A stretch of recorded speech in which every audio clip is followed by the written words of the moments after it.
That's our Connection and Wrestling Warzone Patreon members. Welcome inside the Wrestling Warzone, a Monday Night Wars podcast retrospective series. I'm JT. Joining me as ever is my partner Chad on our journey through the history of the Monday Night Wars. We started in September of 1995. We are finally in the promised land of early 1997, where business is picking up. And Chad, business is picking up for us as well here as a duo. Do you want to share the news for those that may not know about what's going on with the Wrestling Warzone free Patreon?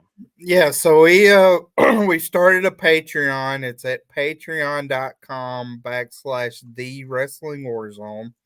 You can go check it out. So here's kind of the meat and potatoes of what's changing. When you go to the Patreon page and you sign up, there's two levels. There's free, and then there's a dollar tier. You have to have a paid tier on Patreon. So we did the dollar tier. Uh, little kind of backstory. Me and Justin, we've always kind of done this for a hobby. Like, obviously, we're not wanting to make it rich in the podcast game or whatever. More power to any of the Patreons that do that as a supplemental income. That's fine. We're both fortunate enough we can, support the North South Connection, Wrestling Warzone, etc., with podcast fees, equipment, whatnot, through our kind of miscellaneous funding, and don't have to acquire that. That being said, if you do the dollar tier, much appreciated. That'll go back into either like our StreamYard cost or some sort of equipment, whatnot. So it'll go back in that supplementary amount, and we're appreciative of that. We will be doing the same benefits regardless, though. So here's what's going to be moving to the Patreon.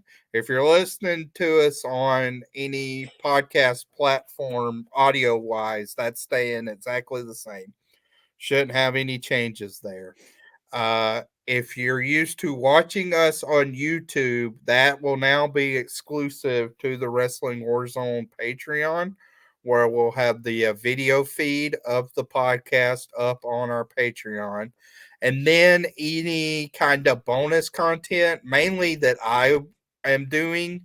So right now I'm going through 1987. I've posted 3 videos.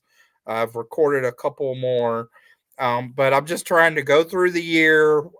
We watch the shows. I comment here and there, hoping to make it more interactive, hoping to where, I'll be streaming and you can watch along live. Maybe can have some people on commenting.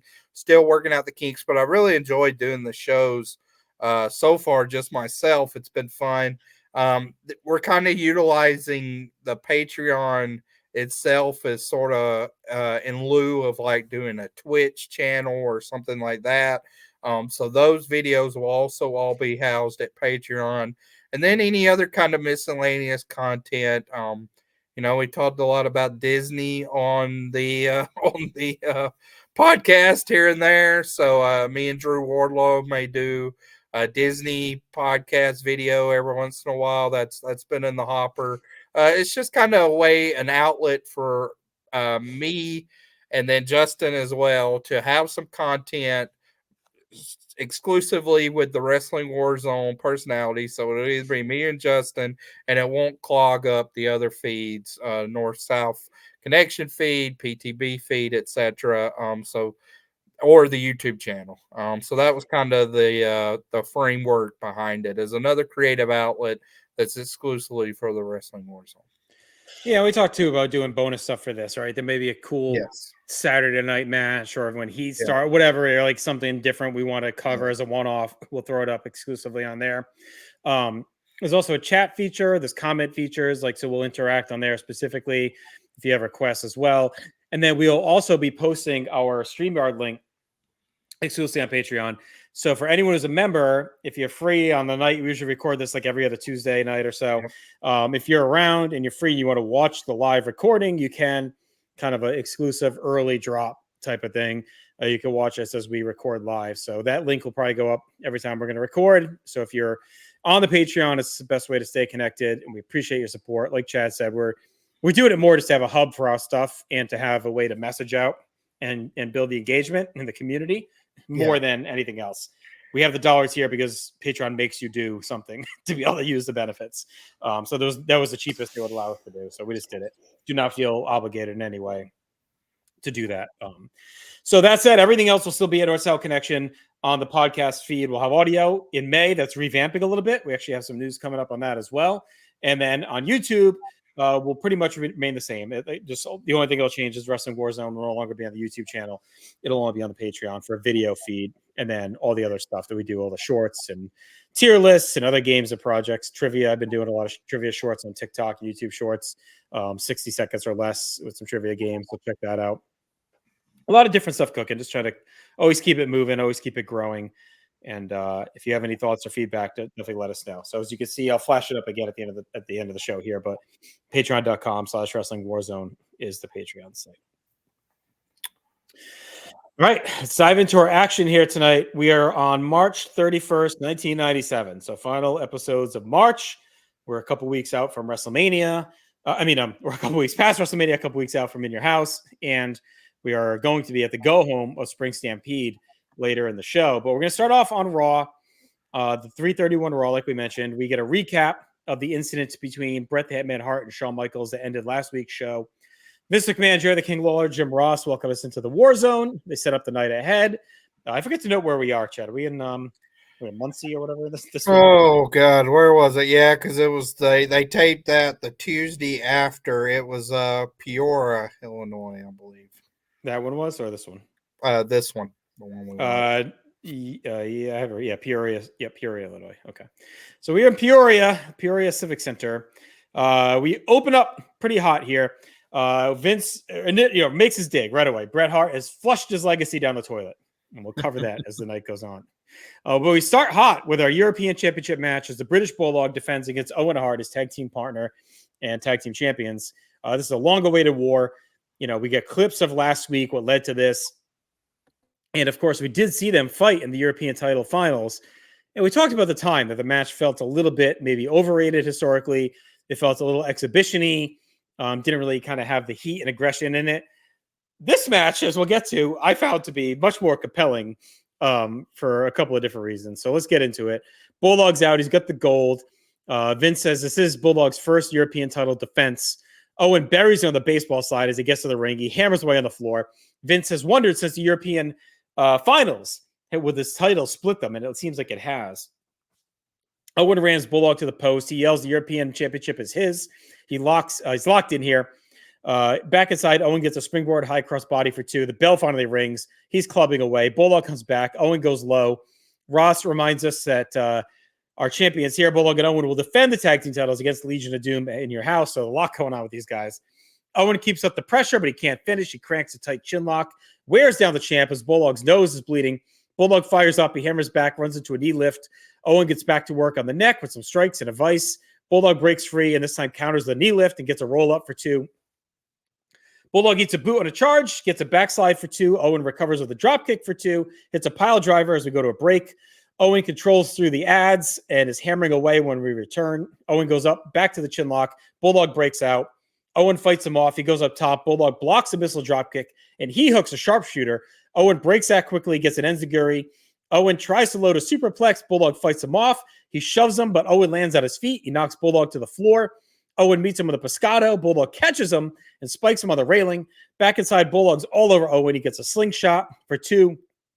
Bulldog follows with a pancake and a backdrop, knocks Owen to the floor. Bulldog follows up the ramp. He suplexes Owen on the steel. Back inside, he spikes him hard by the hair. Owen leaps to charge. Bulldog barrels into the ref. That allows Owen to hit a spin heel kick. Owen grabs a chair. Bulldog blocks it. He knocks Owen onto the chair with a clothesline. Bulldog grabs the chair, but out comes Bret Hart to booze. He tackles Bulldog and pins him to the mat. He holds the chair through his throat. Bret barks at Owen and tells him to back off and listen to him. Does the same to Bulldog. Bulldog and Owen keep trying to fight. Anyone who has 2 kids can relate to this. They're trying to fight. Bret is doing all he can to keep these guys apart, yelling at them. Yanks the chair away, begs him to stop. We'll get to the post-match in a second, but the match itself, I thought it was a really fun hidden gem. I thought it was really well done. The chemistry and aggression is there. And I thought it was the aggression that the Germany match lacked came through here because they're angry. They're more pissed. It's not like meant to be more of an exhibition match or a showcase. Owen, I thought was on fire. I think this is one of the best outings we've seen from him on this podcast. Honestly, his fire was fantastic, tremendous from bell to bell. I thought Bulldog's selling and comebacks were on point. It's a great way to start the show, and it blended the angle with the match. And yeah, we don't get a clean finish, but it was a needed way to go with the direction where this is headed. So I went 3.5, Chad. I really like this as a match. And I thought it was, if nothing else, was at least as good as the European title finals. I didn't find it to be any kind of drop off. And I think this one doesn't get talked about enough because the heat to it was way more enjoyable. Yeah, I went 3.5 too. I think with a finish, it probably would eclipse the European or be equal for me, but I mean, as we'll get to, I wouldn't change what happened. It's just that's just the way it is on like a match rating. I echo what you said. I thought that the match showed an appropriate amount of intensity considering kind of the bickering back and forth that these two guys have had. I also do think this is the best Owen certainly has looked on this podcast. Probably the best he's looked in his career besides maybe 1994. I think 94 or 97. I mean, it's no surprise. I mean, it's no secret that I think Owen Hart kind of historically is overrated. And we've kind of bared that out so far. But 94 and 97 are two like great banner years. And he's really like rounding into form in 97. And I thought he portrayed himself excellent in the match and then the post match too. I like the suplex on the ramp because that really utilized the new set well.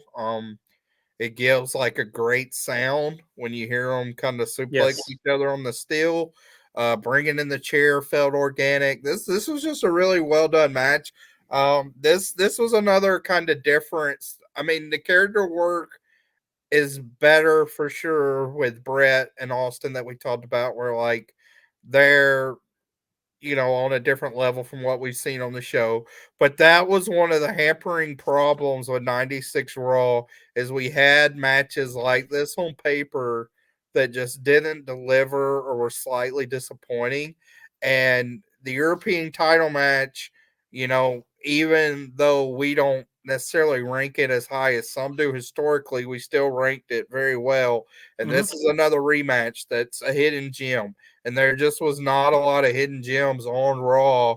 And it's a nice flip where now all of a sudden you look at the month of March and Raw certainly has had the two best free TV matches in the war zone, which I don't know. I don't think probably not ever. Yeah. So that's been a welcome change, and I think it's veered out in just kind of our rankings of the show and how like in the past month, Raw's historically won a couple. It's been very close, but Raw's won. They're competitive now, as far as overall show quality, and I think this is a big part of it. So very good match. Yeah, we're really just a couple weeks away too from them just never looking back. I mean, we have one like I think you could argue might be the worst Raw ever. I think it's coming up. But after that, rock bottom, like we are that's where really they just turn the Jets on, and we're getting hints of it here. I love the start of this when Owen does that baseball slide drop kick right away, makes you realize this is a completely different match, and like Owen is just possessed. Just the pace and the intensity that he worked with was awesome. All right, so Bret calms the guys down. He grabs the mic and he says, "This is what the fans want. They hate family values. They want them fighting, and they have for years." Bret says, "What are we fighting for? To satisfy people that don't know family values?" And he wants them to stop because he needs them. The crowd's chanting USA. Bret says, "The country based its entire history on brother versus brother. There's talk shows everywhere focused on fighting families that hate each other." And Bret says they've turned the Hart family to haters. They turned Davey against Bret, and they fought like men at Wembley. They hugged it out back in America, and then they turned them against each other again. He turns to Owen and says, "Look what they did to us." And he calls out the crowd for laughing at him. Bret says he brought Owen to the WWF, pushed them against each other over and over, and drove a wedge in the family, even Diana. Bret knew Owen as a baby, dressed him for school every day, made sure he got the bus. He took him to St. Michael's School. He was 13. He set a teacher straight that was picking on Owen. Owen starts to tear up as Bret asks Owen, "Who's always been there for you more than anybody else?" And he even talked him into becoming a wrestler.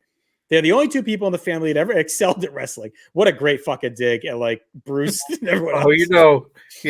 Bruce was just seething. Oh, what a great line. We're the only two that ever excelled. And they turned us against each other. Turned them against Diana because Americans don't understand family and don't give a damn about it. He asked Owen and Davey for their help because I need you. Bret says no one was there for Owen more than him. He doesn't care about the people anymore. He loves Owen. Owen starts to cry, and he says he loves Bret as well. Bret tussles his hair, which is just a great big brother move when he's kind of won the war here. They hug. Davey Brink comes in. They do a big group hug. And in the moment that really kind of, if Bret's heel turn wasn't solidified yet, when he's hugging Owen and Davey, who are in tears, Owen's weeping, Bret just looks to the crowd and seethes with this, sadistic looking frown. Like, fuck you all. I win. Like, I got these guys. It took me 3 minutes to end this war and build myself an army. Vince is questioning the motive right away. King is crying, of course. He says Bret was right about everything. Ross disagrees with it. It's an all-time segment. It ends a years-long angle between Bret and Owen that started at the end of 1993. In a year long with him and Bulldog, or however long it's been now, a year and a half. Bret and King, that gets kind of put to bed as well, which is kind of crazy. That's been going since 93. And we set up the main heels for 1997. So this is perfectly done. I thought Bret was fantastic again here. Owen crying is a little hammy, but that's Owen, whatever. But that sneer at the end by Bret is just an all-time character moment. Yeah, I like Owen crying. I thought that fit well for like the little brother being like taken under the wing, kind of like the baby brother stuff. We said it again. This is another all-time. This may be my favorite. I know some people prefer the 324 promo. And then the curse rant at the end of 317 is, I don't know. Bret Hart, from a character standpoint, is just like on a heater of all heaters. Like, that's a 3 week. Well, when you factor in Mania, it's going to be the best 3 weeks of his career, right? I mean, maybe in ring might be better, but I don't know. He had the greatest match of all time as part of this. To have that match at 13, then the promo work the next 3 weeks is like, it's just amazing stuff. Yeah, it's really, really impressive, and not much more you could say. Just it works. Like everything Bret says, again, you feel like he's 100% believing it himself. So it passes the logic test. It makes sense too, like watching it in retrospect and rewatching it. It is something that like is one of those great things in wrestling that kind of makes sense, but didn't. It sort of came out of nowhere, but it did. Like, we'd had the very brief mention of like Owen a month ago, I think, saying like, "Hey, we actually talked over Christmas" or something like that. Yeah, that's right. Yeah. So there's been like a little subtle hints at it, but once he came out there and like pled his case, it all made sense. And then like, instead of dividing against each other, they could come together and then take over. And Bret doesn't even have to go into the mission. I mean, they're just in, right? Because he could have been like, look, if we join up, we can dominate and we can work together. Like, he didn't even have to go that far. He was just like, I need you. This is stupid. Why are we even fighting at this point? We've been fighting for years for no reason. And it felt relatable. Like, there's a lot of family feuds, right? Out there that like go for years. And then by the end, it's like, what even, we don't even know what we're fighting about anymore, right? Let's just forget it and move on. And that's kind of what this is about. And you have an outside force that brings you back together. So I think that helps too, that you have like a common enemy that they can have in Austin. The only point of this that I thought was a little odd is the Lawler situation. Yeah. And I know, he's the heel announcer, and now they're kind of confirmed to this 3-man booth for Raw. So he has to play that character. It's just, it is such a stark departure for him. Right. And it's like, well, he doesn't have to. It's not like Bret's made any peace offerings to him. So it's like, why all of a sudden is he? Right. He could have taken more of a page from Heenan, who's like still anti-Hogan. He makes some points defending the NWO at times, but he still hates Hogan, right? Like King could have still hated Bret, but said, he is right. Family means something, but I still hate him, right? Like, so we'll see. Maybe he will get to that point, but for right now, I think he was just trying to sell how emotional it was. Right. But very, very cool moment. Yeah, I mean, it was actually one I hadn't watched in a while, so I was happy that it still hit all the emotional beats. I mean, do you think it was the best? Like, I don't know how long it was, 20 minutes, whatever, from the beginning of the match to the end of the promo. I mean, it might be top 3 at least, right? Like Raw stretches of 30 minutes or whatever it was between the match, because the match is great and then the promo is great. Yeah, it's a very strong open. I mean, it's a killer open. So they dominate the first 20 25 minutes of the show. I mean to see, I don't know why Meltzer doesn't have the quarter hours. I would love to see like if this drew a bump from the ratings, because it really felt like it was. I mean, it's definitely a strong open. So it's some of my, like, this type of wrestling angle stuff is something I will always pick over, like, even like the Pillman gun angle. Right. Like, I know that's more, I would say, historically memorable. But I mean, this is memorable too, but this being confined within the ring and stuff, that's more my personal taste. Well, this has so much history to it. I know that Austin Pillman did too, but you have to know the WCW side of it. But for these guys, I mean, this has been the Hart family drama has dominated the WWF since 1993. I mean, it's been the main cog, the main storyline that runs through the promotion outside of like Shawn and Diesel for the most part.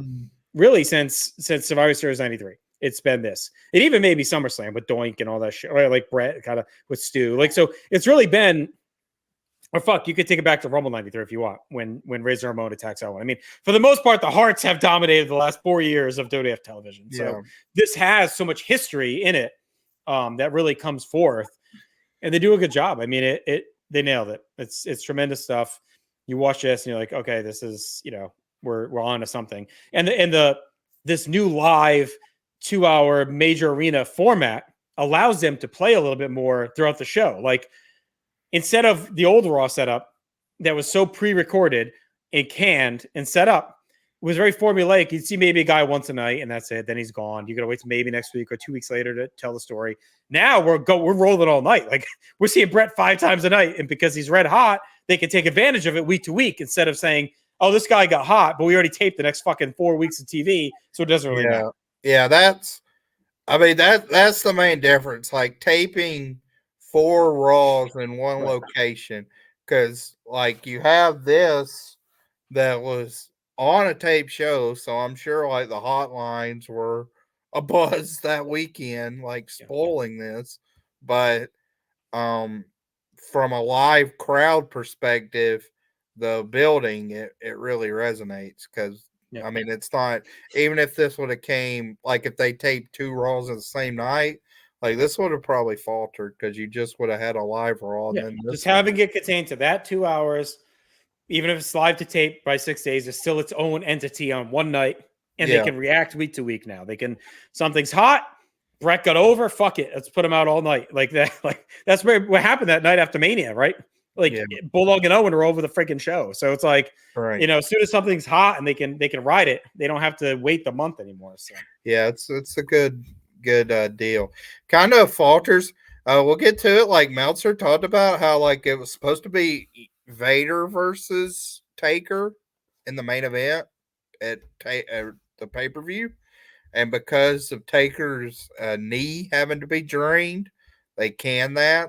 So that's where like this happens, where like, oh, he couldn't do the TV taping Monday, Tuesday, so he's out. But it'd been the same way anyway with the old formula. Like, they would have taped 2 or 3 weeks, like the night after. Yeah, they would have had a change like they did with Sid and Warrior, where they had to film the Sid stuff separate and cut it in and all that. Right. But, yeah, I mean, Vader said so many like should have been. I know this was tough because he had some momentum. And even in like the Observer, he talks about like, oh, I think it'll be the main event now will be Vader versus Taker. So we know how that goes. He really never gets another like big shot. So That's it. Well, Stampede, he gets the title shot, but yeah. That's so. But it's kind of, it's not. Yeah, that's hidden. We'll see. All right. Build. We come back from break. Sunny's out. She's wearing a leather dress. Vince says she's going to join them on commentary. She dances in the ring. And we get to our match, which is some lucha action featuring our buddy El Mosco, otherwise known as El Mosco de la Merced. And every other Thursday here in North South, we go through ECW and Extreme Three-Way Dance, and he pops up at 99. And Joey Styles says, "This is El Mosco's debut in America." And I thought, no, I've actually seen him now multiple times on Raw, buddy. Not his debut. He's taking on Supernova. Not that Supernova, different Supernova. Sunny's talking shit on Oklahoma. She says she was so touched by the family reunion, she was crying. Vince and JR talk about upcoming trips to South Africa and Kuwait. Sunny and Ross run down some other shows in Ball State, Youngstown, Penn State, and Rochester for In Your House. Binghamton is Raw next week. Pretty basic stuff. They trade control. Vince says Bret could be IC champion by the time we get to In Your House when he fights Sid if he wins the belt tonight from Rocky Maivia. Moscow hits a back elbow. Sonny makes a fat joke about Ross. Moscow misses a charge. Nova hits a power slam. Moscow slams Nova down to counter Arana. Sonny teaches Vince some Spanish. Nova gets 2 on a sunset flip powerbomb. Sonny heads over to the Spanish announce table. They're horny for her. Nova heads up top. She botches Arana. Moscow bails out to reset. Nova follows out, hits a tope out to the prone Moscow, which is a pretty nasty bump. Back inside, Moscow misses a drop kick, dodges a corkscrew press. Vince says Nova really messed up on that one. Sonny's back as King is quiet. He's still kind of teared up for the family reunion, so he's playing it up like he can't talk. Moscow wins with a springboard splash, and Sonny cuddles King to make it feel better. It's about as exciting as you'd expect it to be. Not much here, just a couple botches. Vince calling them out wasn't great. Not the best showcase for these guys. Sonny was really the spotlight of the whole thing. So I went 2 stars. You know, a chance for these guys to shine a little bit. It's a decent little spot in the show. And they just seemed a little bit off kilter. Yeah, I want to start 3/4. Just disjointed, some nice spots, but not much. And there's just nobody on commentary to kind of carry this. Like Vince is calling them out. Yeah, I mean, even like Tony is not obviously in tune. Like he's not watching, I don't think, CMLL weekly, but he knows enough to like when to lay out and like gives justification sometimes on when stuff messes up instead of Vince just was like, nope, that was he didn't get what he was. It's like he wants to hate it. I'm sure someone talked him into this and he's pissed about it. You know? Yeah. So between that and then Keegs in this match was basically just trying to be a horde dog. Ross probably should be in the Today role, but it's not. Yeah. I think he's the biggest miss. I think he's disappointing in these matches. That I know maybe everything's dominating him, but he should be the Today guy that studies these dudes, understands the background, tells a story, and he's like doesn't give a shit either about it. Yeah. So it's not great. I mean, it's just it's one of those things. Like we'll get to Nitro. I don't think Nitro's doing a tremendous job showcasing these guys right now either, but it's still better than this. So well, and this is better than what we've seen, though. I will say that because like some of the issue is, you know, in the past with WWF has been more like the ground. We talked with the old guys; they've rolled in at the Rumble and everything. Yeah. At least now we have guys that are kind of flying around, and I'd rather almost take a flying botch than anything else. So, all right, Ross hops in the ring. Out come the Legion of Doom. Ross says the champs are no longer dysfunctional or reunited. Animal says the Hearts better not come out and insult the USA or WWF again. In any sport, you have to work as a team to be champions, and no one remembers the losers. And the WWF, you need to be champions to be number one. And in your house, they'll take the belts back to Chicago. Hawk says they're going to personally knock the doggy dumplings out of the bulldog and kick the phlegm out of every corpuscle of Owen. What a rush. So pretty much usual LOD promo. I thought this was bad. I'll say, like, watching 87, and I knew this before, but it's so striking watching a promo from the Road Warriors, like non-WWE, to when they went to WWF, that first run. Like, Hulk especially just became, he's like Duggan in that how Duggan just all of a sudden started relying on tough guy and like all his stuff, and Hulk did the same thing where like he's now just what a rush and like tell him Hawk and doggy dump. It was just lame. It was lame. Like they did not look like badasses at all on this promo. So it was a miss, especially because now with what we saw in the first segment, that should be one of the more engaging tag team matches they've had in a while. Because finally, like the LaFon and Furnace stuff could have been like good technical matches. Those didn't necessarily deliver quite to expectations. But now you have what you would think would be two heated teams going after each other for the tag belts. So I would like to see a feud with some kind of substance. I mean, Hawk's always been corny. But he wasn't. That's what I'm saying. He's not. It's a WWF thing. You watch those 87 promos. Yeah. I mean, from the modern Hawk, like because even when they went back to WCW in like '96, like some of the shit was corny. Whatever changed when they went to WWF in '91 or whatever, I feel like that was it for him. It's like modern Piper. Right? I mean, it's like old Piper's cool, and then Piper post '94 or whatever it is, like just gets super corny. Like I don't know why these guys back off, like what got them there. Then they all just start acting cheesy. Yeah, because Hall in the early Road Warriors, he dominates a lot of the promos actually, and here he's just like for his catchphrases.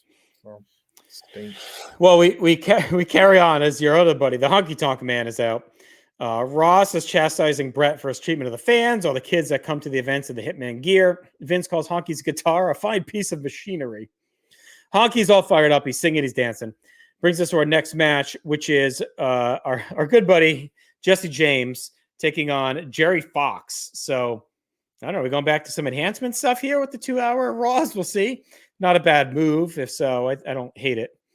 James is out with 6-year-old Nathan Arnold, who's a guest manager. Honky's grooving on Jesse James's song in the boot. He says, the search is almost over. He's narrowed it way down, and he's got good stuff in store for tonight. James messes with Fox early, some basic strikes and holds, gets an atomic drop. Honky sings Great Balls of Fire and says, Jesse James on the top of my list. James gets a clothesline off the apron, back inside, finishes things off with a pump handle slam. Honky gets in the ring. He puts over his big search and all the support the fans have given him. Vince says the search has taken a while. Honky says James has oppressed him. And imagine how Honky could take his career to the top. And what he'd look like with jet black hair and sideburns and some nice clothes. Honky says he has a special presentation and he has his heirloom guitar with him tonight. He's never given it to anybody, but he wants Jesse James to have it. The crowd is chanting boring as Honky says only James can carry my guitar. He wants to consummate the deal and make James his protege. And he nudges James to give him an answer. James is all smiles. He cradles the guitar, says he's breathless being in there with Honky, knows this guitar means a lot to him. And it's music history. And Honky says they want his guitar in the Country Hall of Fame and all the burger joints around the country. James says he doesn't know what to say, but he knows what to do. He strums the guitar and then smashes it to pieces and leaves to a pop. Honky is seething. The match is nothing. James is going nowhere. This angle is still going because Honky gets rejected. So I went half a star for the match. I mean, I think James probably, they should have just turned him heel with Honky. Like, I don't think it could be worse than what they end up, doing and where he's been. We'll see. I think they were still holding out hope for Disco. And I think that's the plan, as we'll see over the next couple of weeks, of them teasing the mystery opponent. So I think the plan was to bring him in as Honky's guy, and that goes awry, and they kind of fall back on their second option. But not very inspiring stuff from Honky and the old Road Dogg. Yeah, no, I went a half star. It's just a squash. I mean, it's not good, but I will say at least it does seem like we're finally entering the end of this angle. So that was a minor improvement on the Honky side of thing. I mean, in my opinion, he should just go away. He's annoying. But what was even more annoying is when he would come out and commentate these random matches and talk about himself, and he was on the search. I mean, he's been on the search. Like you have stuff from early February, and now we're in April, and he's still on the search. So, Yeah. at least we're getting development where like now he's kind of recruited someone and got turned down. So it looks like we're getting to the angle and the culmination of it, but it's a lame angle. The highlight was the pronunciation of heirloom. That's about it. All right, we got our PlayStation Cool Border Slam of the Week. It's China slamming Bart Gunn from last week. And then we go back to the ring. Is Crush and Savio Vega here to tag team action to take on Rod Bell and Adam O'Brien. Some more enhancement action. The whole nation's here except for Farouk. PG-13's rapping. Ross reminds us that Farouk has some serious injuries from WrestleMania, but he'll be back soon. Crush and Savio attack at the bell. They beat the piss out of these guys. Vince says they're trying to get Shawn Michaels on the phone as he's resting at home. The beating rolls on. Vince hypes up La Femme Nikita. Then he brings Shawn on the line. Shawn says the attack from Bret last week made him even less healthy than he was a week ago, and it's a setback. Shawn says he's a lot to say to Bret. It will not be over the phone. He wants to be at Raw next week and address Bret Hart live. And then he says, "See you around, pal," and hangs up, which I'm guessing is a dig at Vince. They decompress Shawn's words as O'Brien has a weak flurry, gets taken off Savio with a back suplex from Crush. Ross says Ahmed is a marked man. Crush gets a tilt-a-whirl backbreaker. And then the nation finished with a decapitation device, kind of the old demolition finisher. Pretty decent little squash. Best use for these guys, I think, just beating up jobbers. Whatever, 3/4 of a star for me. It was fine. But I hated this. This was way too long for a squash. It was long, but it was all to fill the Shawn time. Well, get him out of the way too, because we don't need him calling in. He's annoying on this. Like, I mean, I guess at this point they still were thinking Bret Sid for the IC title. I don't know when that changes, but it's kind of annoying because you have Shawn again. Like, I understand from some degree him inserting himself, but it's like, we really don't need you right now, dude. Like, you can go find your smile. Like, I don't think he's necessarily adding a whole lot. Certainly didn't in this little call in. Did you notice who O'Brien was, by the way? No. I didn't know till this watch. Adam Pearce. That's pretty cool. That's funny. There you go. But yeah, way too long a squash. I mean, these are two. Put these right in the honky crew, Crush and Fabio. So these are my least favorite people to see. And I don't know how long this was, but I probably would have been like a minute to 2 minutes, and this felt like it went about 4 or 5. So yeah, it was all this to fill the Shawn time. And you're right. Like, I think they just don't know yet where Shawn's at. Is he, coming back? Is he not coming back? When's he coming back? What's the feud going to be? Bret and Sid. I don't know if they, Sid's hurt, if they think he's going to be back. The whole thing is kind of all over the place. Yeah. All right, JR narrates clips of Ken Shamrock's experience to date in the WWF. Shamrock will be on Raw next week in a no-holds-barred exhibition match. We then start off hour 2. We get some pyro. Vince is hyping the crowd. Vince yells, "Explosion, contusion, concussion," and then resets the night with King and JR. King continues to cry about the reunion earlier. Paul Bearer wobbles out to the ring to Papa Shango's old theme as we revisit what happened at the end of last week's show. There's a casket at ringside as we start, and Paul Bearer says he made a mistake, but he did all this for Taker to become his own man and find himself. And now he's WWF champion, where he should have been long ago. He held Taker back, and he's sorry for it. He needs to come back home. He asked Taker to come face him so he can come home. The lights flicker, the music hits, and out comes the WWF champion. We find out that Mankind attacked Gerald Briscoe on Shotgun this past week, and Paul Bearer was not there, and they haven't been together since. Taker locks the casket to be safe, and he gets to the ring as Vince tells King to go see Liar Liar. Taker says betrayal, something he'll never forget, but he may be able to forgive. For the past week, his thoughts have been consumed, as for many years they took on the WWF together. They laid rest to many, and for that, he owes Bearer. Taker folds up the belt, kisses it, and hands it to Paul, who's cackling. But when he turns around, Taker slugs him in the face to a big pop. Bearer crawls around, he gets up and then flops to the floor. Taker stalks him around ringside. He grabs the urn from the casket as Bearer's on the ramp. Mankind shows up from under the ring. He throws a fireball in Taker's face. Taker's writhing in pain as Mankind and Bearer embrace the booze.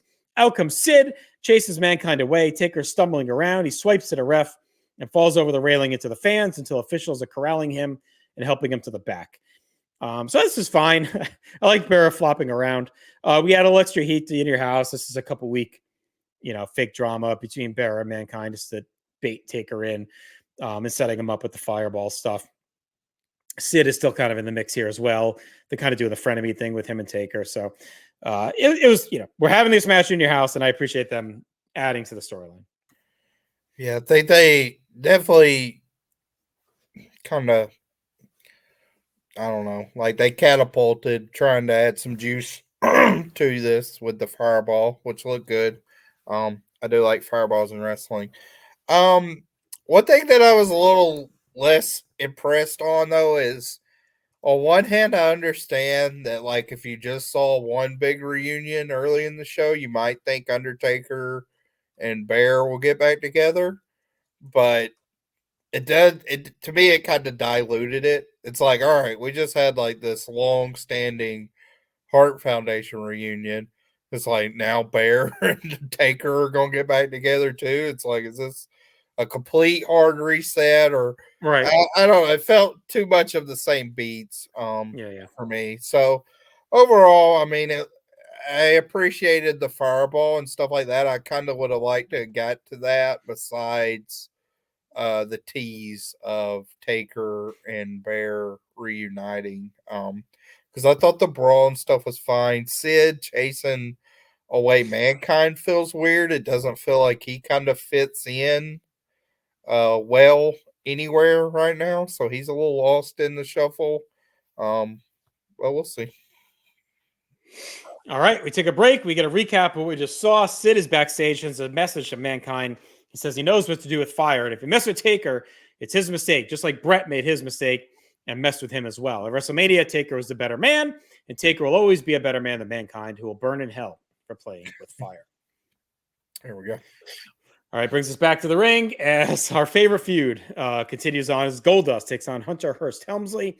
Hunter's here for a big grudge match. No China tonight, barred from ringside. We get footage of Mania from China ragdolling Marlena and Hunter defeating Goldust.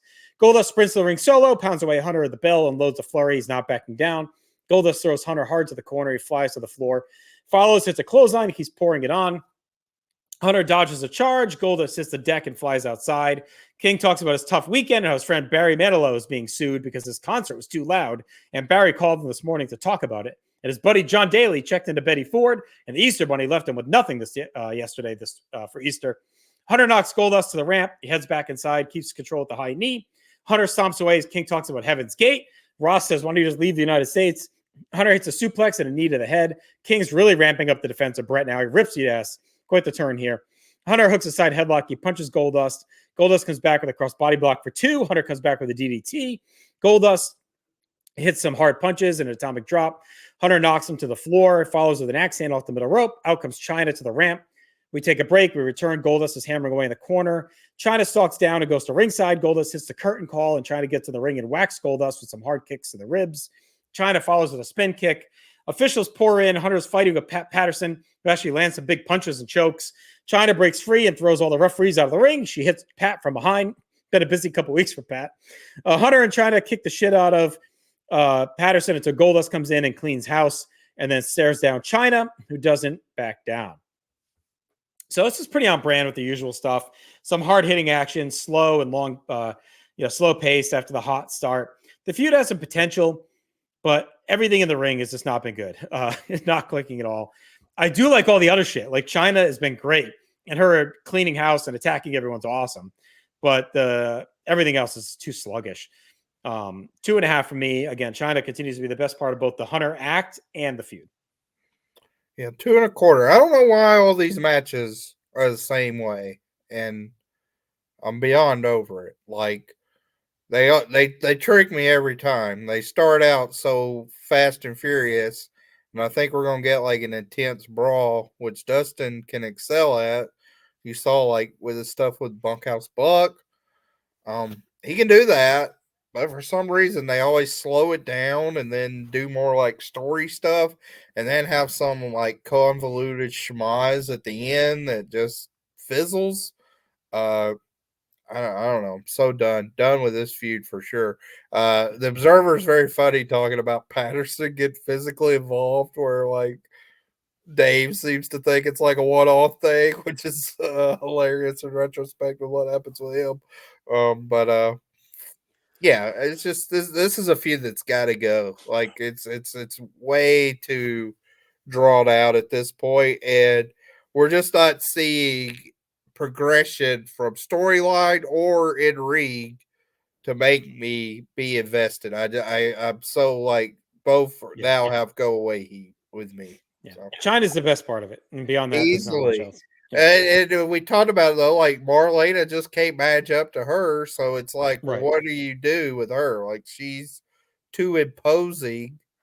So yeah, I don't know what you could do. Not this. No, it's not like you said. We're not going to probably get a mixed tag or anything. So, No. all right, we get some highlights from what happened earlier. Vince is in the ring. Austin's out to a pop. It's the first time back since the WrestleMania bloodbath. Austin says he never said I quit, and Shamrock could have had 10 hearing aids taped to his big fat head, and he wouldn't have heard him because he never said it. Bret says he beat him to a bloody pulp, but that's bullshit because Austin had his head on the rail and hit his head on the rail, and Bret didn't have anything to do with that. On Bret's best day, which was WrestleMania, he couldn't get the job done. He hooked a sharpshooter, and his heart pumped out more blood than his head could give, and Bret's the biggest piece of trash he's ever met. He came back to the WWF because people needed a hero, and being what he thought the people wanted him to be. It's the biggest bunch of bullshit he's ever heard. You could think Austin is a class act or the biggest jackass you ever met, but he's not changing for anybody. You put him in the ring, and whether he's against a good guy or a bad guy, and the people boo or they cheer, it doesn't make a damn. He's the 1996 King of the Ring, and all he set out to do when the bell rings is whip ass. You don't have to like how he does it, but he'll get the job done. If Bret's not in the back crying, he's quitting, and he should put on a pair of panties and come and get a beating. Bret's out in the Titantron. He says Austin has real nerve showing back up because Bret kicked his ass at Mania, and like a good hyena, he should have come back with his tail between his legs, and he isn't laughing much after getting his butt kicked by the king of the jungle. And his head got busted open because Bret threw him into that railing and beat his ass around the ring. It'll happen again and again. Bret says he's finished with Austin, but Austin says Bret will have to kill him to be done with him. Austin tells Bret to have Bulldog and Owen grab crowbars so they could pry him off of Bret's ass. Bret says he didn't need help with Survivor Series or WrestleMania. He's beaten him on his own every time. Austin says next time they get in the ring, he swears on his life Bret will look 10 times worse than he did at Mania. And one of these days, he's going to look at Bret's grave and he'll say, here lies Bret Hart, the biggest piece of crap to walk the earth. And here is Steve Austin because Steve Austin whipped his pink and black ass. And that's the bottom line. I thought this is a great Austin promo. It really ramped up as he got more and more heated as it went along. Kind of resets his target on Bret yet again. And the crowd got behind him down the home stretch. And I love him because he's like delusional, but it's a believable delusional. Like he really just thinks this shit. Like Bret didn't beat him. You know, he's still walking. He's still standing. And he cut his own head. Bret didn't do it. Fuck you. I don't care if you got your hand raised. You didn't win. And he doesn't give a shit about anyone or anything. He's obsessed with Bret Hart. And the things he weaves in are just so good. Like, you know, the grave and all that stuff. The biggest piece of crap and everything else. And Bret just giving it back to him. Finally, he's like, I don't give a fuck. I'll talk all I wanted to you back. So I think it's another good segment tonight in the ring, promo-wise. Yeah, very strong promo. You know, not to be expected. I think the thing I like the best about this promo is now that Austin's a babyface, I was interested to see kind of how he weaves in his character, and I thought he did a very like savvy, good job in putting in his catchphrases. Like, that's the bottom line. Stuff that could resonate with the audience, get a reaction on that, Austin 316, etc. He's weaving that in more to where it works, but it feels natural. It's not like he's like pandering to the audience. So he does a great job in that regard. And yeah, I mean, it feels like we're still now ramping up him versus Bret still, and there's still a lot of issue there. It's certainly not played out at all. So keep it coming. All right. Let's continue on here. We get clips of Bret Hart attacking Rocky Maivia last week. And we get to our Intercontinental title match, which is the Hitman challenging Rocky for the title. We get a tease of a no-show, and then Bret slowly heads down the aisle, the sudden main star of Raw. I mean, he's all over the place. Vince reminds us that Bret takes on Sid in your house. Huge match for Rocky. Cautiously walks down. We see clips from Mania when Rocky Johnson helped him fight the Sultan. Rocky backs Bret to the corner, and Bret's playing it cool and bails out. Vince hypes up Tuesday Night Fights as Macho Camacho is taking on Sugar Ray Leonard. Pretty big fight, actually. Ross picks Camacho and Vince cackles. Bret gets in the ring and teases a handshake offer and then cranks a side headlock. We get loud USA chants. King is still wiping away the tears. Tony Atlas is in the crowd, so that's still going. He's watching as Bret works some chain offense. Bret works a headlock. We get hyped for next week. Bret goes to the arm. Rocky slips free, grabs control. King rants about how old men like Briscoe and Patterson needs to stay out of the ring if they don't want to get beat up. Bret catches Rocky with a knee, starts to hammer away at the head. The crowd is booing Bret as King is all about him now. The hatchet is buried. Bret runs through some usual late match offense. Vince runs through Bret's attitude, how he'll act outside the U.S. After the break, Bret is working over Rocky, breaking him down. King talks about Martin Lawrence punching a random guy and being beloved while Bret is spit on for preaching values. Rocky gets a flash 2 on a small package, but Bret's right all over him. Bret misses an elbow off the middle rope. Rocky gets a flurry as Ross says they're staying with the match until the end before La Femme Nikita. Rocky gets 2 on a fisherman suplex, keeps it loading into belly-to-belly for 2. Rocky gets a float over DDT. He's fired up, heads up top for boos. Rocky waits and leaps as Bret stands up. Bret rolls through for a pretty good near fall. Bret's begging off. Rocky stalks him, but Bret baits him and yaks him down and hooks the ring post figure 4. And the referee eventually disqualifies him for not breaking the hold. He yaks down tight until Austin comes down and kicks him down and hammers away. Bulldog and Owen jump Austin, and they all beat on him until LOD comes out to make the save. Austin and LOD chase, but they can't catch up. And that's the end of the show. I thought it was a kind of a weird match. It was kind of slow and grinding. I feel like Bret was kind of trying to teach a lesson and prove a point, resetting how he's going to work as a heel maybe a bit, just kind of coming into the character, almost like the old veteran beating on the rookie. It did pick up late nicely. Rocky did fine, but the structure didn't give him a lot of room to shine really until the end, which is, whatever. I thought the finish was good. It was all about Bret just establishing the heel character throughout the night more than anything else. I like the finish. I like it, how it protects Rocky a little bit. He gets out of it without giving up the title. You don't want the IC belt on Bret. We don't need that. So that's fine. But it still makes him look vicious because he just didn't give a shit. He just wanted to break his leg. So post-match was good. We ended the show off paying off how it started with the reunited Hart Foundation fighting off the faces and closing us out. So I went 2 3/4 in the match. It's the only time Bret Hart, I believe, fights Rocky the Rock, which is kind of cool, kind of an anomaly. So you get that and closes out the show. It's kind of weird. Like last week's Nitro had Ayakea versus Savage. Now we get the WWF equivalent of that. Like they're two just paired together. I thought this was more fleshed out. It certainly went longer. So I went 2.5. I thought it was a solid match, but I thought, like Rocky wasn't asked to do much. He didn't do a whole lot.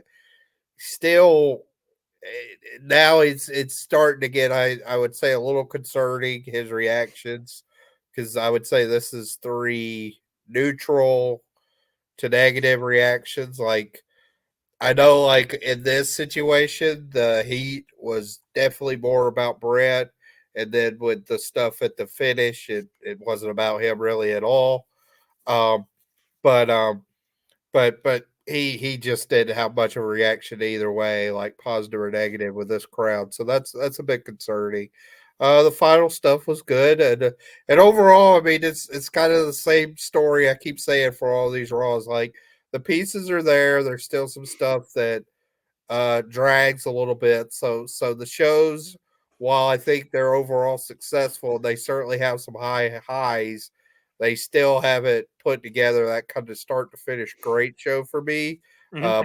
But a lot of promise there, and the big angle on top with anything involving Austin and Bret right now is just completely must watch. So it's the same. Well, the irony of it is like there's probably 45 minutes of a great show here. It's just that we're 2 hours now. So it's like they probably do have like the old time. They probably do have 45 minutes in here of great stuff, but now we're 2 hours. So we're I mean, I think definitely like we've talked about like with Nitro going to 2 hours. That's a big jump going from an hour to 2 hours. Where I mean, especially when Raw sucked, it was like you're gonna go from sucking for an hour to filling 2 hours. Nitro at least was pretty good as an hour for the most part. I mean, they were scuffling a little bit in April when they made the change, but for the most part, they knew how to put together a good hour show, whereas Raw has not for years leading up to this. So it was a lot to work on.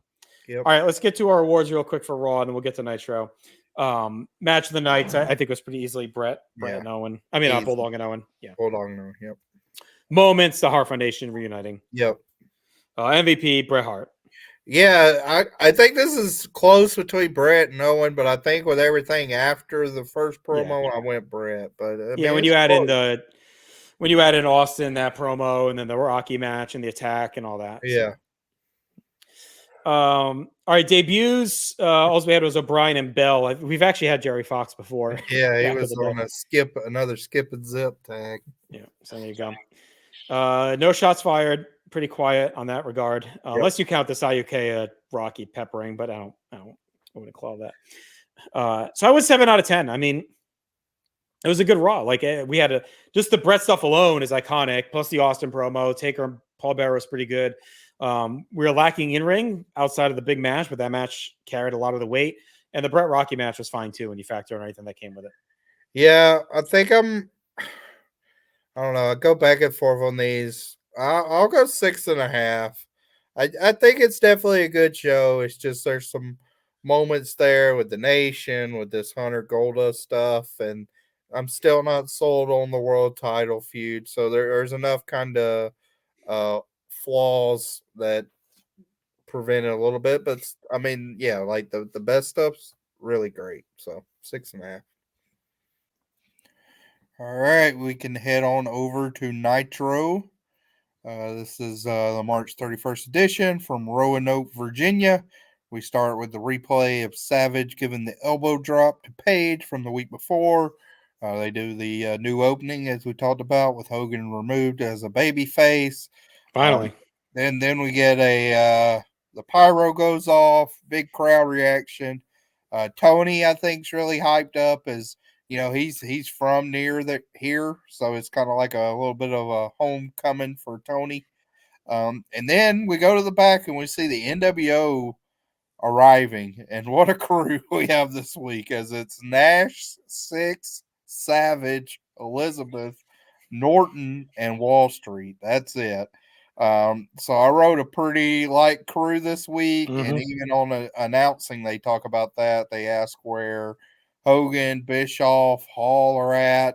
They mentioned that Hall wasn't there last week or tonight. Larry asks what the deal is. So they're kind of, I mean, they're definitely mentioning that Hall's missed a couple weeks in a row, and he missed all the house shows that he was still advertised on. As we talked about on the last show, we know why. Like, he checked himself into rehab. The Observer says he's dealing with like marital problems on top of all that. I'll just say, like, with this, I think the handling of him's been really poor, like from a marketing and advertising standpoint. And I mean, it's just brutal. Like, either don't say it, like, don't keep bringing it up. Don't keep bringing it up that he's not around. It's that's the worst thing you could do. And still advertise him too. Like we still don't know. We'll get to it right at the end of the show, but your pay per view is 6 days away, and you still don't know what's going on. Meltzer says at the New Japan party that Bischoff attended, he was telling people Hall was going to wrestle that show. So there's it's kind of a chaotic scene right now in WCW. Saying all that, we get to our opening match. It's Lex Luger and the Giant versus Roadblock and Rick Fuller. I think these two guys, Roadblock and Fuller, are employed simply to go against like the Giant and Luger. It feels like that's the only people they face. They do, yeah. So whatever they do for the big man match, they roll them out. It's basically like they're exclusively for these two. Giant beats up Fuller to start. Crowds bolted to start, just like they were last week in Duluth. Luger gets tagged in, gives Fuller backdrop a clothesline, thumb to the eye. Roadblock gets tagged in. He hits a big splash and then an awkward elbow drop that I think Luger wasn't expecting. As you kind of see Luger's face, and it's like, whoa, what was that? Where'd that come from? Forearm smash. Fuller hits from the apron, so they take over on Luger. Luger's the face of peril here. Roadblock misses an elbow from the second rope and bounces off the mat. That looked nasty. Hot tag for the Giant. He gives big boots to both. Clotheslines both in a great spot. Calls for the choke slam to an eruption from the crowd. He gives the choke slam to Roadblock as Luger racks Fuller. So a good win for Giant and Luger. And I actually thought this match was a ton of fun. Like, it's very quick, but we get the power stuff from Giant and Luger. I've talked about how much I like them as a tag team, and I thought Roadblock and Fuller bounced around enough and, did enough with their bit on offense of Luger to make it captivating for the 3 minutes that lasted. I went 2.5. Yeah, it was a fun little power match. Like we said, Fuller and Roadblock exists solely to throw down meat with these guys. The crowd is into Luger as always. They get a little bit of offense in from Fuller and Roadblock, which is fine for the Harlem Heat for the non-finish to set up. Well, not for the non-finish, but whatever. They come in for the attack to set up Spring Stampede. So this is a fun power battle. I mean, the crowd is so into Luger and Giant. It adds a lot to the matches. They're all big power strikes. The moves add to it. Roadblock and Fuller are fun for this. Yeah. I like the post match, like you said, and Luger and Giant running hot for Sunday. It's a big match and a big chance on the line. I went 2 stars for this. It'll be interesting because this feels like it could be a pivot point. From January till now, Giant's really kind of been the guy getting the title matches and driving into the NWO. And it feels like, could this be where they switch the momentum a little bit and maybe now Luger will be the guy and Giant will back him up. So we'll see coming out of Spring Stampede how it goes, but it feels like they may be using this to flip that momentum. Right. So Harlem Heat does come out post-match and attacks with their 4-quarter match is what they're calling it, I believe, for the pay-per-view Spring Stampede. We come back after the break. We get a Harlem Heat promo. Booker T says they're 7 times champs and get no respect. Now they will take what they want when they want. Anybody that's got the guts, step up to the plate. Can you dig it, Gene? Stevie kind of reiterates the no respect part of it. He calls Giant a long, tall drink of water. So he kind of stumbles a little bit. Then Jerry takes us home by saying Giant and Luger stick their nose where it doesn't belong. We divide and conquer. So pretty good hype for the pay-per-view.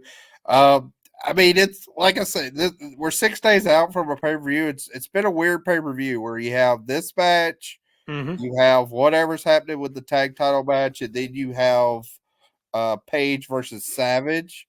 So it's kind of, it feels like 3 semi-main event matches, and you don't know which match is going to be the main event. I don't know necessarily if we've had a pay-per-view promoted in that regard where going in it was uncertain what would be the main event.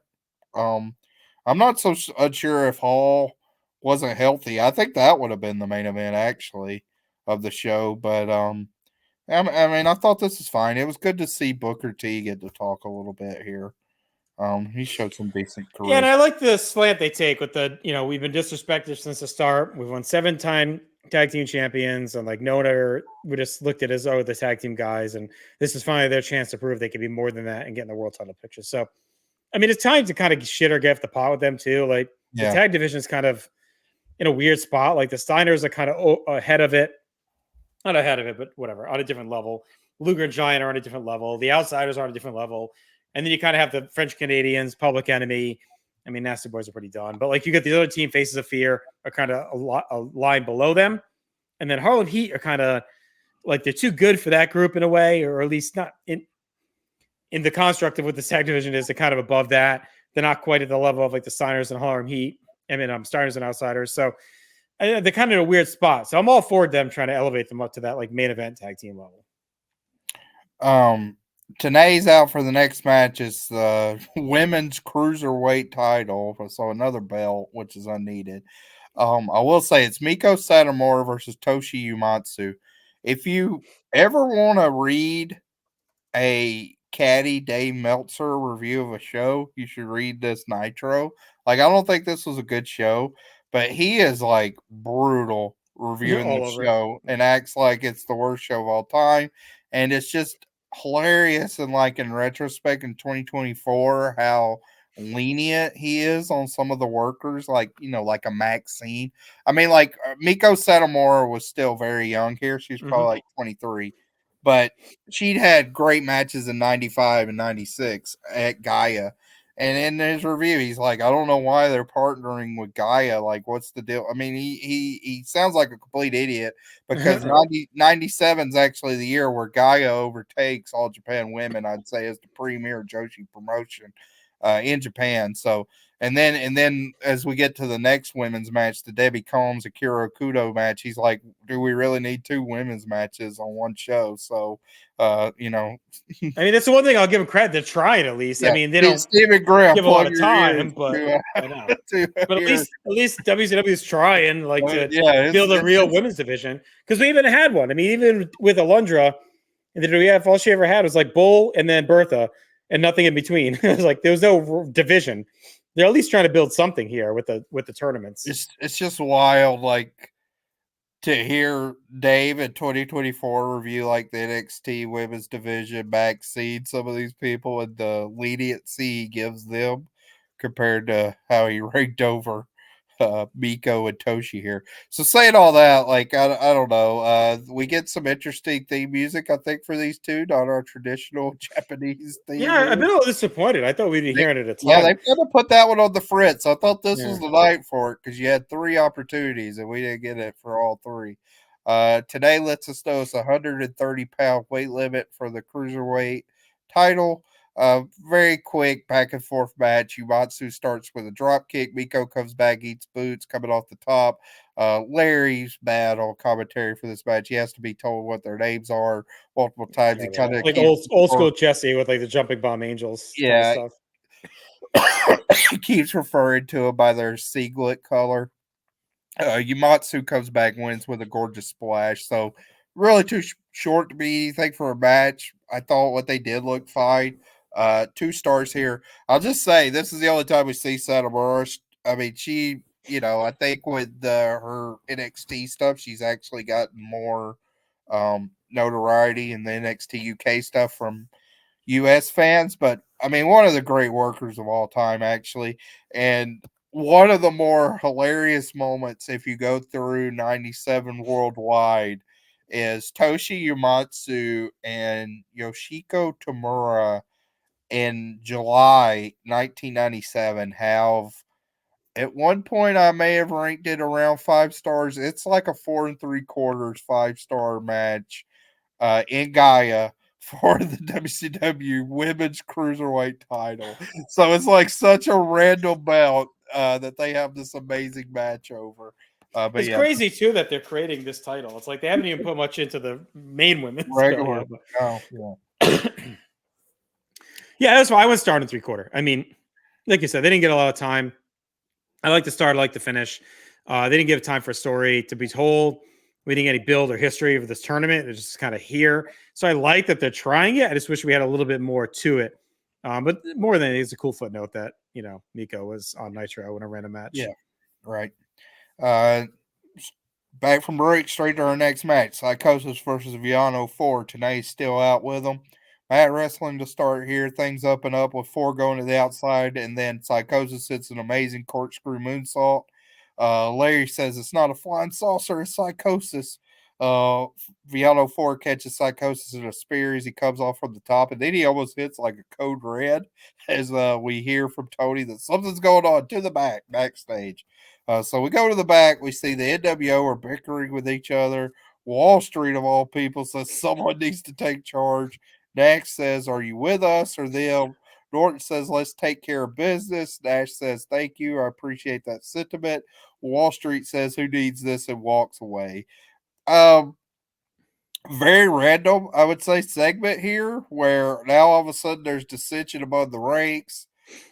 Tony already on commentary deduces that when he said, Nash said, are you with us or them, he didn't mean like NWO versus WCW. It was NWO versus NWO. So I don't know how he, was able to parse that out from what we saw.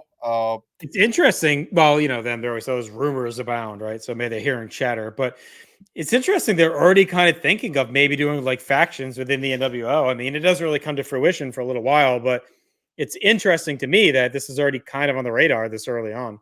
Yeah, this felt this felt way too like thrusted forward. Like we out of nowhere much from this.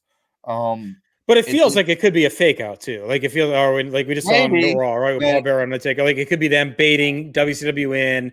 They think that we're at odds and we're really unified. Like we'll see where it's going, but either way, you're right. It kind of comes out of nowhere, and should be something that evolves, Yeah. not that like best friends one day and then at war where Nash is angry the next that Hogan's not here. Now there's reasoning, right? Hogan's with Rodman, Hall's MIA, so Yeah. you can get why Nash is kind of feeling like he's stuck holding the bag here suddenly with all the scrubs, but and Savage is like a maniac, so he's kind of got like a bunch of nonsense going on that he's going to deal with on his own. So they just don't Yeah. really tell that story right away. Yeah. Dave seems to think like it's going to eventually lead to Hogan and Savage versus Hall and Nash, which makes sense. But he also mentions, like in the newsletter, that the thought is like already by this time he's being told like Starcade is what they're building towards, and that's going to be Hogan versus Sting. So they're kind of with that as the roadmap in April, April 1st. So I don't know. I just didn't like this at all. I felt like we talked about the lead in to Uncensored was weird, and then the gap between Uncensored and Spring Stampede's been brief, and there's been some stuff that's came up that's been a problem, and I thought this was a problem.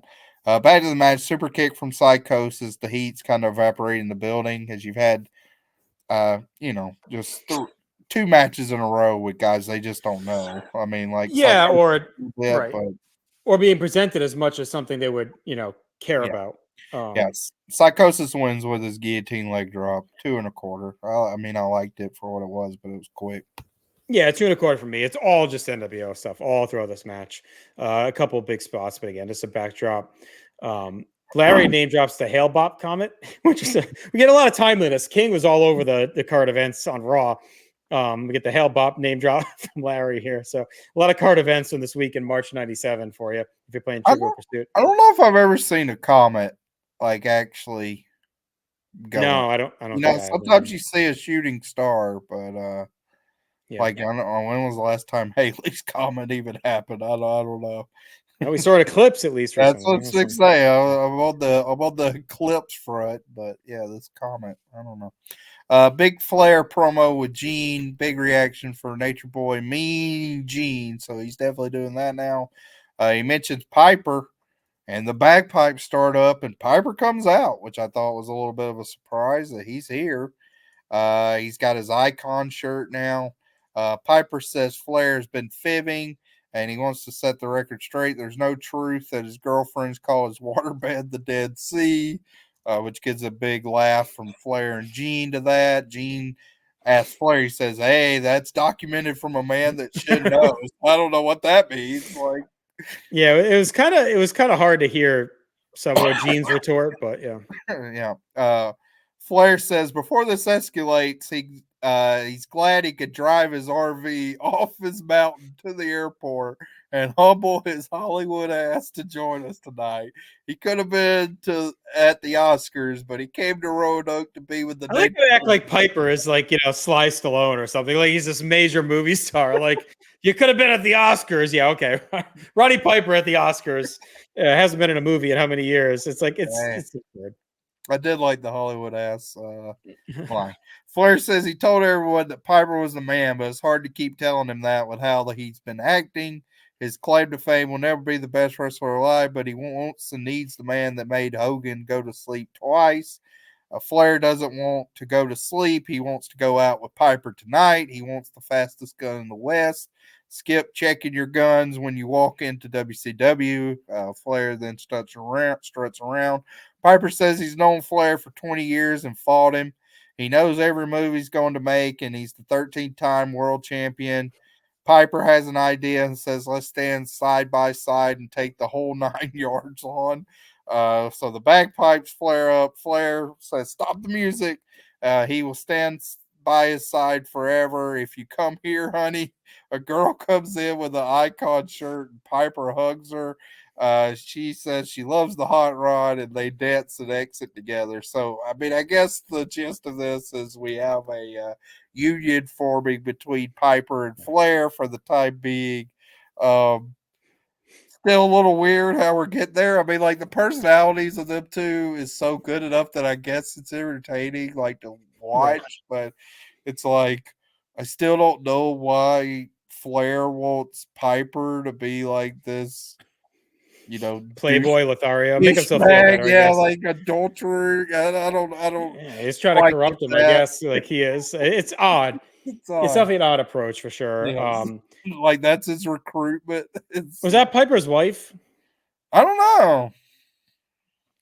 It was just weird. Yeah, it's weird. Like, Piper's the overacting. It's like a 1920s movie with him half the time. He's like all excited about the woman coming near him. It's just the whole thing is just weird. But again, it's fine. It's good to see Flair back on the precipice of actually wrestling again, starting up a storyline again instead of just being Jerry Seinfeld with the sweater on in the aisle. So that's a nice addition. Him and Piper's a fun, if you're going to put them together, there's a good chaos there with the two old, wily, crazy veterans trying to, hold down the fort. And you're starting to see some semblance of a army coming together for WCW. You got Giant, you got Luger, you got Piper, you got Flair, you got the Horsemen backing them up. You got Sting, who's kind of now defined. So there's at least like some semblance of like the troops aligning for WCW finally, now that Flair's back as well. So, right. I mean, I'm not the biggest post 96 Piper guy, so we'll see how some of this plays out. In my memory, most of it's annoying. We'll see. I did like when Flair got like serious to that 1 minute and said, I put Mark Lewin to bed in 83, put the Nasty Boys to rest in 93. They haven't been seen as much, right? Taking the shit on them. Says he put Hogan to sleep twice. So I like that. Like for one, he really settled in for that moment. It's like, remember, I am Ric Flair, and here's all the shit I did, so don't fuck with me, right? He kind of throws it out in the middle of the chaos. What a name drop, Mark Lewin. Yeah, it's just like, that's kind of cool. Random. Replay of the end of Savage versus Ikea from last week. Now it's La Parka versus Prince Ikea. Parker charges it fast, hits a power slam, putting together some offense. Big back senton gets 2. Moonsault from La Parka. They talk about Flair's signing autographs at the ticket opening for the Nitro at the Fleet Center. Parker drives in, but hits his shoulder on the post. Springboard dive to the outside from Ikea. Parker recovers, gets a chair, sets it up, puts Ikea in the chair, and then does a dive through the ropes. Some nasty kind of kicks and punches from La Parka here. Prince is able to hit a kick, a chop, and then goes up for his big dive, but wipes out on that. Parker then props up the chair and does a baseball slide into Prince. This, I think, is the difference in commentary just on these type of cruiserweight lucha type matches where Prince actually did a good job of helping him by propping him up. And I thought commentary here didn't ignore it, but kind of covered for him good and saying he was trying to get his hands up, blah, blah, blah. Parker then does a triple jump Sabu type dive into the railing. The bell rings, which is a mistake. Ikea gets another kick and chop, and this time's able to hit the dive with Parker holding the chair to win. So this was an odd match. It was chaotic. Parker started together some offense. He's definitely got charisma and feels different. His strikes look good. I kind of have no idea why the chair was being able to use so much, so that didn't necessarily make much of a sense from a kayfabe sense. But I thought this was fine for what it was. I actually think Ikea, I think Ikea, I'd still have Rocky ahead, but I think initially when they did that crap, Ikea was so much lower than Rocky, and now it's Rocky's dropped a little bit, and Ikea is ever so slightly raised a little bit.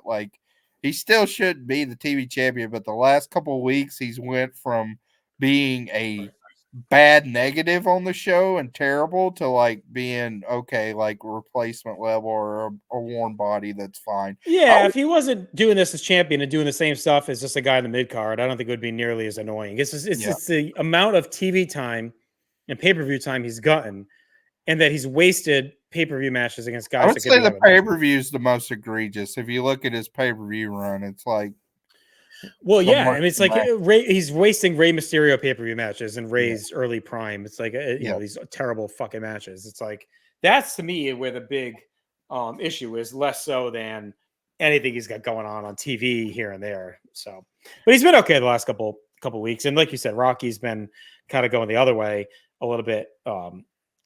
Since he won the title, I guess really, he was kind of Mania was his first big misstep. Yeah.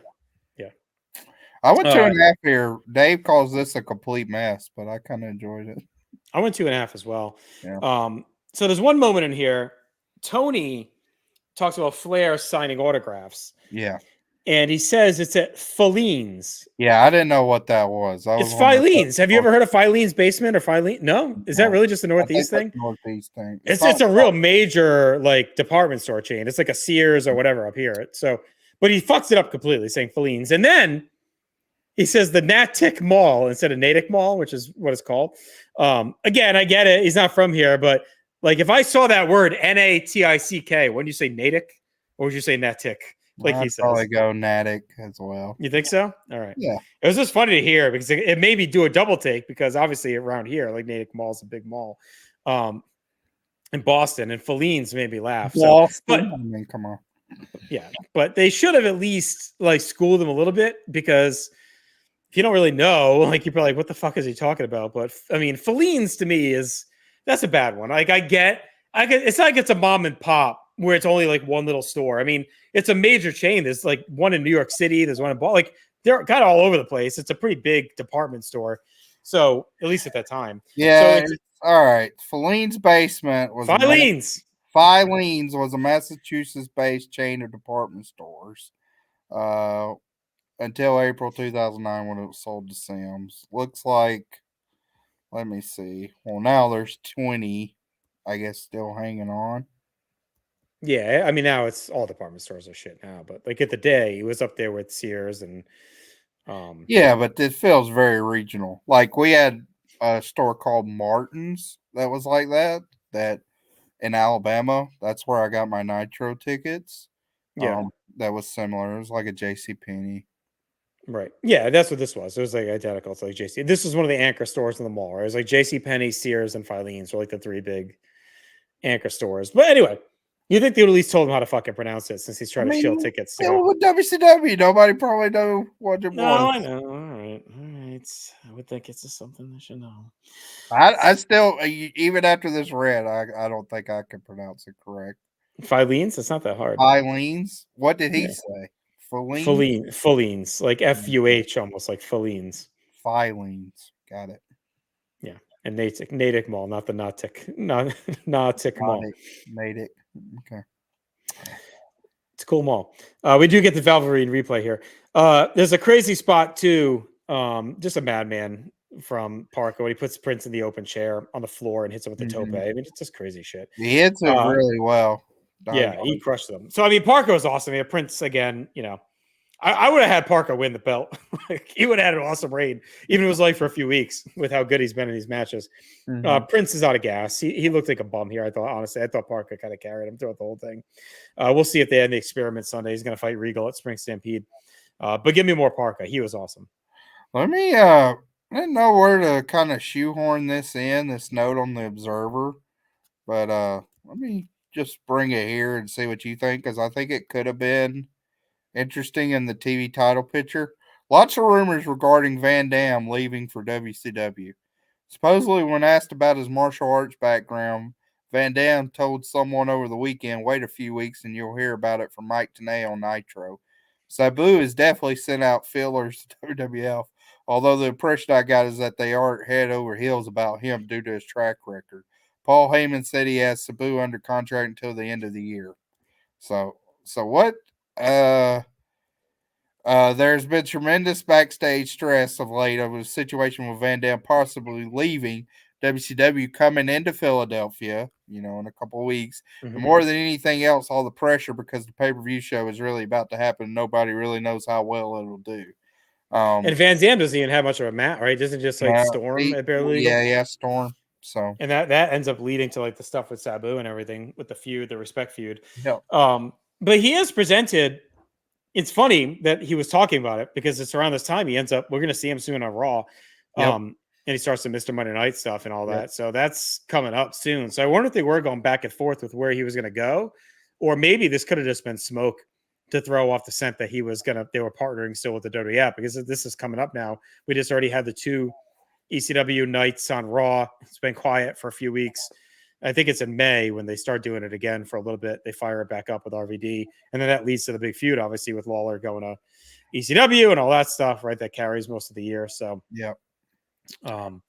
Yeah, I have a feeling they knew that, and I think this is bullshit to throw that off the scent. I mean, maybe they were really talking to him, but it seems like we're really close to that being baked, like that feud. So, Right. All right, WCW Saturday Night. Ray Jr., Lex Luger, Dallas Page, Public Enemy, Prince IK. No matches announced. They hadn't announced matches on WCW Saturday Night in a minute. So. I think it's a lot of squashes, is my thought. Gene interviews Steven Regal. We hadn't heard from him in a while. We've learned that he's finally getting his rematch versus IK USA champ from the crowd. He says, if these peasants would keep quiet for 1 second so he can talk, now that J. Edgar Bischoff is suspended, I've gotten what he wants. He says he was distracted by Dopey the Dwarf, or Rey Mysterio, as you know it by. Did he say Dopey? I thought he said Dofu, the dwarf. There's just the way he said it. Well, he then says, I'm sorry I called him a freak. Let's call him a bloody dwarf. He will take the belt back, and Ray will get the first shot. To me, this was more of a promo against Ray. As he again says he'll turn him into a vegetable sunshine. A bloody vegetable. Yeah, so there you go.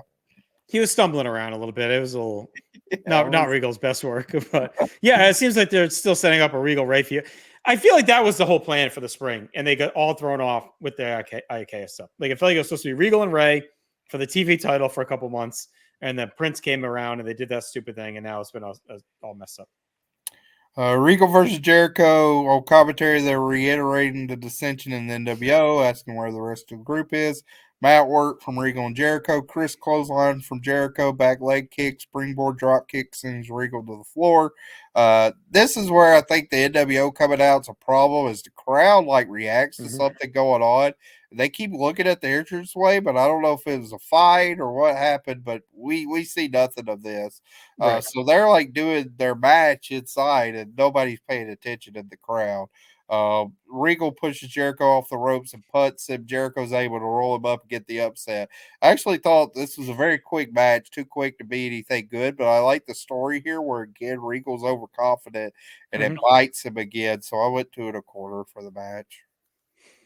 Yeah, I went 2 stars. It was fine. I don't know. I wasn't the biggest fan of the finish because he's setting Regal up for this big TV title match. I know he keeps getting upset.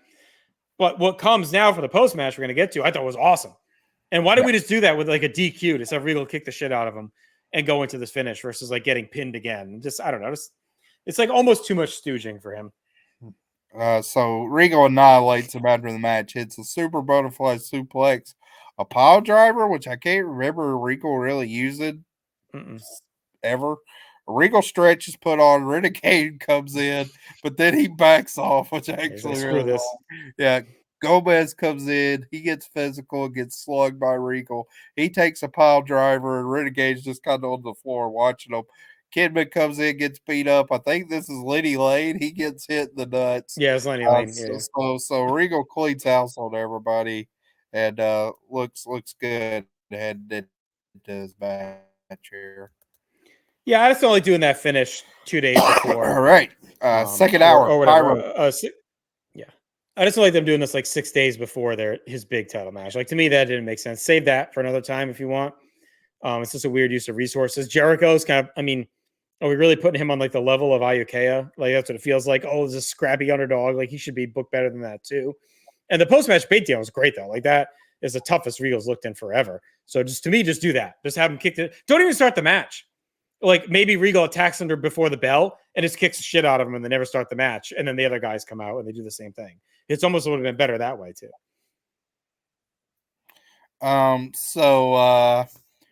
Second hour kicks off with the pyro. Bobby and Tenay talk about the NWO. Tenay says Hall may be at the movie premiere last week too. Bobby says when they're done, this town may be in West Virginia, which Tony gets pissed off at that remark. And then we see the NWO coming in, Wall Street stomping off after their little huddle up. We see some of the Piper Flair promo. Then we go to live and we see Wall Street has his bag, kicks open the door, and it's gone. So I don't know why they determined he was the catalyst to maybe because he's been paying all the medical bills for Bubba. Maybe he wanted some reimbursement. He didn't get it. But yeah, it's to me, this guy should be thankful. He's even linked to these dudes. and he's pissing it away, like walking out of the door. Like no matter what, he should be hanging on to somebody. He shouldn't be stomping clutch off on to dear life, Wall Street. Like this is it, buddy. Yeah. That's all you got. Like Norton would have been better in that role, saying like I can go to Japan or whatever. Just fuck this. Debbie Combs looking 120 years out of mothballs. Versus Akira Kudo. Working at Filene's. Kudo looks awesome. Combs' outfit's just awful. She's got on this like gold singlet. Looks bad. But It's 80s. It's a pure 80s women's look. And like fun fact, I guess, for Combs, she was supposed to fight Alundra at WrestleMania 10 originally. And then she got subbed out for Leilani Kai. So there you go. Leilani Kai. Debbie tries a gut wrench suplex, can't really execute it. She clearly calls some spots. Flying press from Debbie gets 2.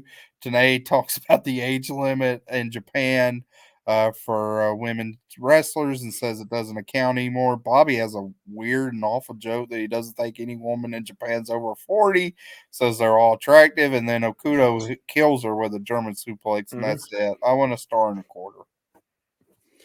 Yeah, and they work in this weird talking point too about Keisuke Sasaki being upset that Sonny Yono's cheating to help his wife win, and he's not happy about it. So I don't know where that's going to go. It's squash shitty, but it sets up the big match with Medusa at Sunday. So I want a star for the squash. I mean, she's great, but I mean, Debbie Combs, like you said, the gear, like she basically borrowed the Glamour Girls' old tights or something. I don't know. It's odd. It's just a problem to bring up the Sasuke stuff because that happened at Starrcade. Now we're almost in April. With her coming over every 3 or 4 months, you can't. Right. That's the one thing with WCW that's weird. I feel like we do this weird thing with them where we go months between angle development, and it's like I guess kudos to long-term booking, but there's so much stuff that happens with them that you don't hear about for like 6 weeks sometimes. And then they'll bring it back randomly. Like, oh, this feud started back in July and here we go tonight. Like, I don't know. It's just odd, like how they do that stuff. Medusa interview. Ronut rocks. Yeah. Yeah. Akudo Akita, she calls her. I don't know who that is, but then Akudo attacks Gene, calls Ono a wimp. They go into Gene. He yells about his back and says that's messing up his golf game. Don't mess up my golf swing. The Gaia ladies come out and break things up. This is actually a pretty wild brawl here. Tony lets us know this is live as it happens on Nitro, so a little dig there at Raw being Tate. But I mean, I thought this was a decent brawl, but I liked it. It had a little juice to the women's match at the pay-per-view. Combs waddles over to break things up a little too late. One thing Medusa's good at, and her and Sherry both excel at this, is these like brawls in the aisle. Like they've both been really good at it historically. They had one in ECW too, I think. The two of them, Medusa and Sherry. Sherry had the one Luna at WrestleMania 9. I think Medusa, Alundra had one with Bull at some point. Like they're pretty good at that. Like yanking the hair, throwing them down, scratching at each other, punching at each other. That's where she kind of excels. So this is pretty well done. Commentary resets things. They talk about not hearing from Sting. I don't necessarily know why we're bringing to our attention so much how Sting and Hogan hadn't been there for a while. They do trace it back to the NWO having issues with Sting pointing the bat directly at Hogan. Then we get a great video from Sting. I thought that was well done, showing his spiral from his surfer character to his character now. This is one of the best videos we've actually seen. It was good. So that was cool. High Voltage versus Public Enemy recap from last week with Jared and Mongo getting involved. That leads to the Amazing French Canadians versus Mongo and Jared. I thought we were going to get spared of O Canada, but it's done. And Mongo looks annoyed. Tony wants to know if they know Carry Me Back to Old Virginia, which I guess is the state song of Virginia. Mongo and Ouellette start. I think Tim Capel sang that recently on World of Silent Calls. Lovely. We'll have to look up the lyrics to that. I'm sure they're probably not politically correct. Mongo gets a drop kick. French Canadians regroup. Jarrett struts around. Bobby says Mongo's getting good. Jarrett gets hit from behind. The Canadians take over. Jarrett comes back, hits a drop kick. Tag to Mongo. He whacks Bo. He's cleaning house. Now comes Public Enemy. Rocco Rock attacks Jarrett. Grunge grabs the Halliburton from Deborah. Jarrett's able to fight off both. Grunge goes for the shot with the Halliburton, but Colonel Rob Parker grabs the briefcase. He then sends the briefcase into Rougeau, and he's able to whack Mongo in the back. Amazing French Canadians win. A little convoluted here. I know what they were trying to do with like High Voltage beating Public Enemy before, Right. but I'm not too interested in this feud overall, to be honest. So I want to start in a quarter here. Yeah, starting a quarter for me too. It was a sloppy mess. It just balances out Public Enemy, screwing them, getting screwed last week. They're trying to set up the match for Philly. Fine, whatever. We get more talk about tickets upcoming. Again, Tanay, I think, now mentions Natick Mall. I don't know if he got Filene's right. I think he might have, but he said Natick Mall again. They also have Nitro at the Fleet Center, Boston, too. So that's all part of that. I don't know. Bobby gets a thing in here too about Mike Ditka calling for Mongo to come back to play for the Saints, which would have been something. Him and Ricky Williams, but I don't know. I like Mongo and I like Jarrett, but every match they're in is a clusterfuck. The finish is always a fucking screwiness, and the French Canadians are also like that. Like anytime they're in a match, it's some kind of weird convoluted finish. Yeah. One thing WCW, even during the hot times here, they have not mastered finishes. Like Patterson or whatever, whoever's running it to Dirty F, they at least usually have finishes that kind of make sense, even if it's like a fuck finish or whatever. But the Nitro finishes to me are always just convoluted, overthought, overdone, and even the commentators half the time can't keep track of what the fuck is going on. So it's like every week we have something with the briefcase, it gets flipped around, turned around, handed to the wrong person, the timing's off. I don't know. It's one little nitpick I have with these matches with the Horsemen. And then all the times we're going to see they lose or they fight, and Gene's in the ring within like half a second, and it's like the match didn't even happen. They're just talking. I don't know. I'm kind of just done with like, it's been a long time. Like we're talking like, I think September is when this shit started, where every Nitro we have the Horsemen in an interview bickering with some kind of match as part of it. And we've gone through Arn, we've gone through Benoit, now we're at Jarrett and Mongo. Like it's just been nonstop with these guys. Like I'm just kind of done with the Horseman drama every week. It was funny for a while, but now it's like, all right. It's like they don't even care about the match. They're just trying to get to the promo. Yeah, I agree. Especially with like Bulldog and Owen, it felt like they were bickering a lot on the other show too. Yeah. And so now it's more glaring. So Gene does come in for the post match. Deborah says they've protected him. What happened 2 weeks ago? She tried to take up for Jarrett, and what did they do? They injured her. She didn't break one but two nails, and nobody defaces the beauty on her. She's not one to gossip, but Johnny, honey, the only weapon he has is his bad breath. And Rocco had to shave his head because he didn't know about head lice shampoo. So some really lame insults there. Mongo, Piper and Hawk can her and Hawk can both take a hike. And then Mongo, like an idiot, he's like, "Why did I wake up and Jarrett has the briefcase? Like nobody's ever held the briefcase." So it had to be him. And I wrote this in my notes right here. I said, "Why do these two always bicker?" Jarrett thankfully brings that up and says, like, "Why are we doing this? Let's try to win a match." But yeah, I'm the one trying to hold shit together. That's what he says. Like, I'm always getting accused. It is. It's like, why are y'all constantly fighting? And like, this has happened so many times that this briefcase has been used by somebody that it wasn't intended, that now you're just going to assume that like Jarrett whacked you in the back with it. Like it's, or go watch the fucking tape. I mean, like you can watch it back before next week. It wasn't him. Oh, I'm sorry. Let's get back. It's just like it just seems stupid. It has come off as stupid. You know, Mongo, get the short end of the stick. It's like, all right. I mean, just clean it up.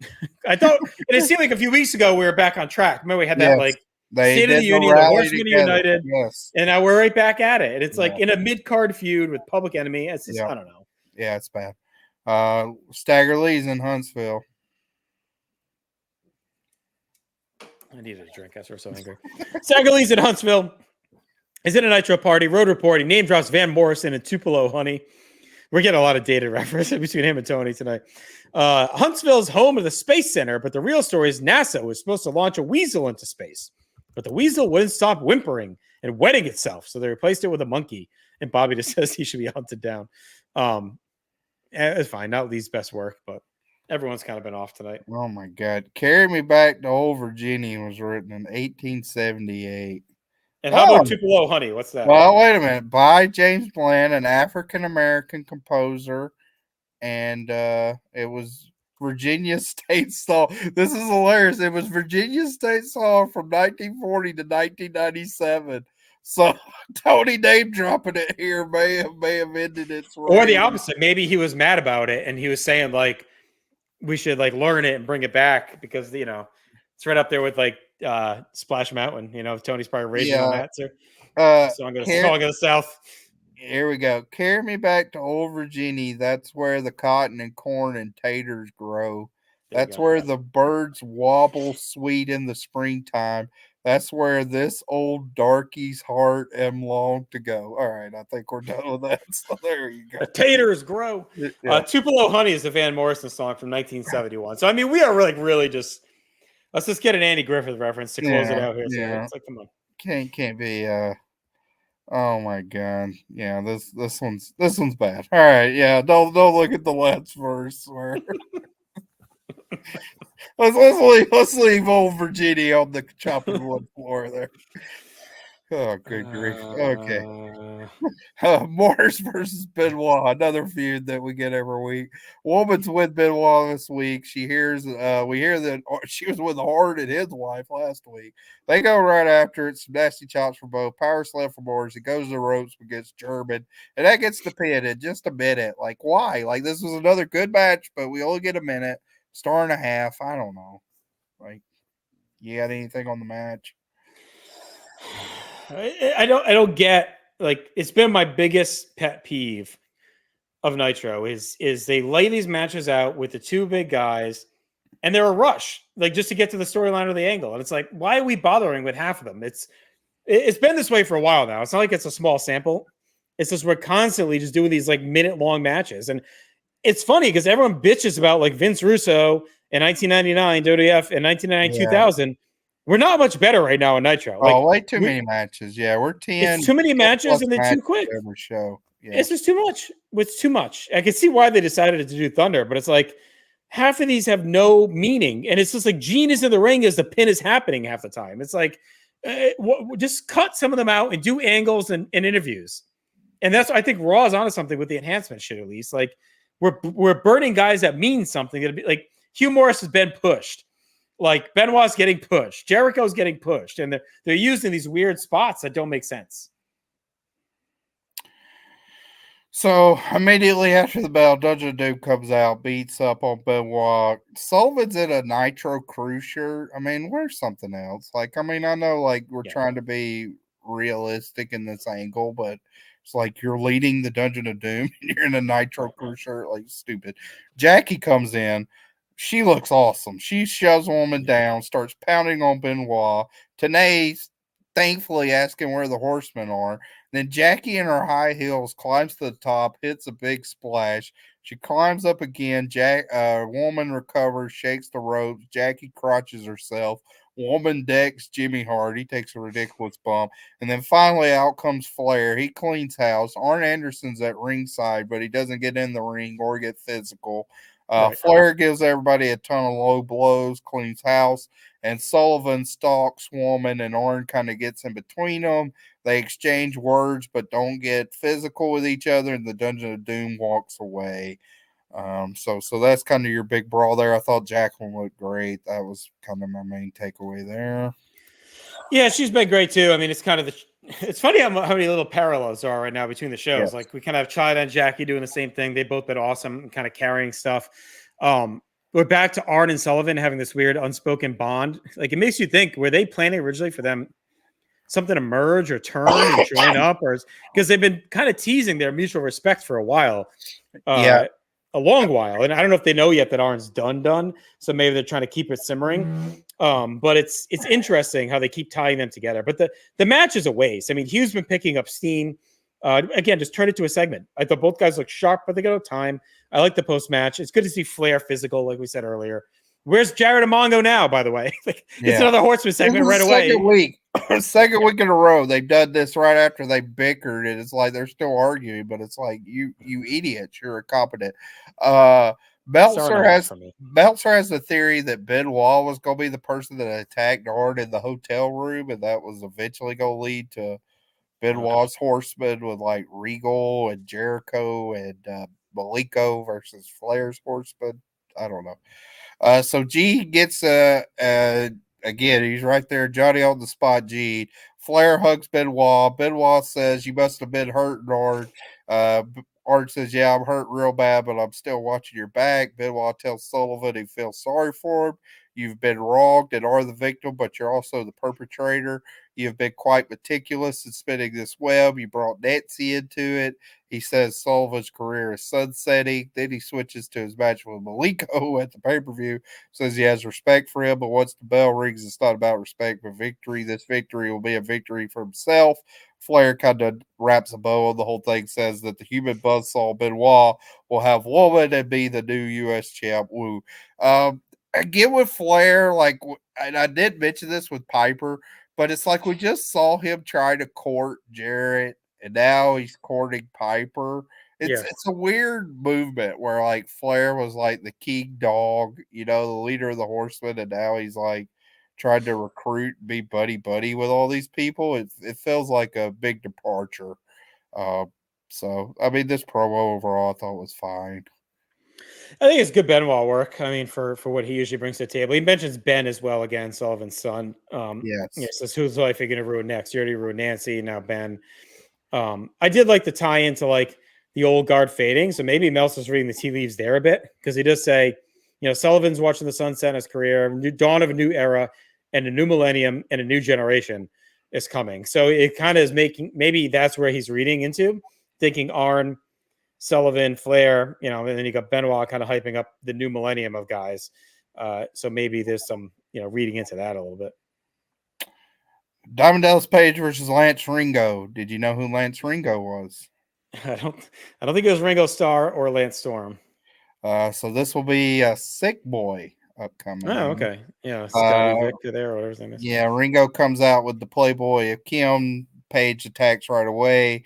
Gets a bit too aggressive. Ringo is able to hit a missile drop kick and then mocks DDP, but Page fires back, hits a diamond cutter from the fireman carry position, and again over a minute, it was straight squash. Yeah, but this is fine to me. Like this is what we should have for a minute. Like this is DDP destroying this bum.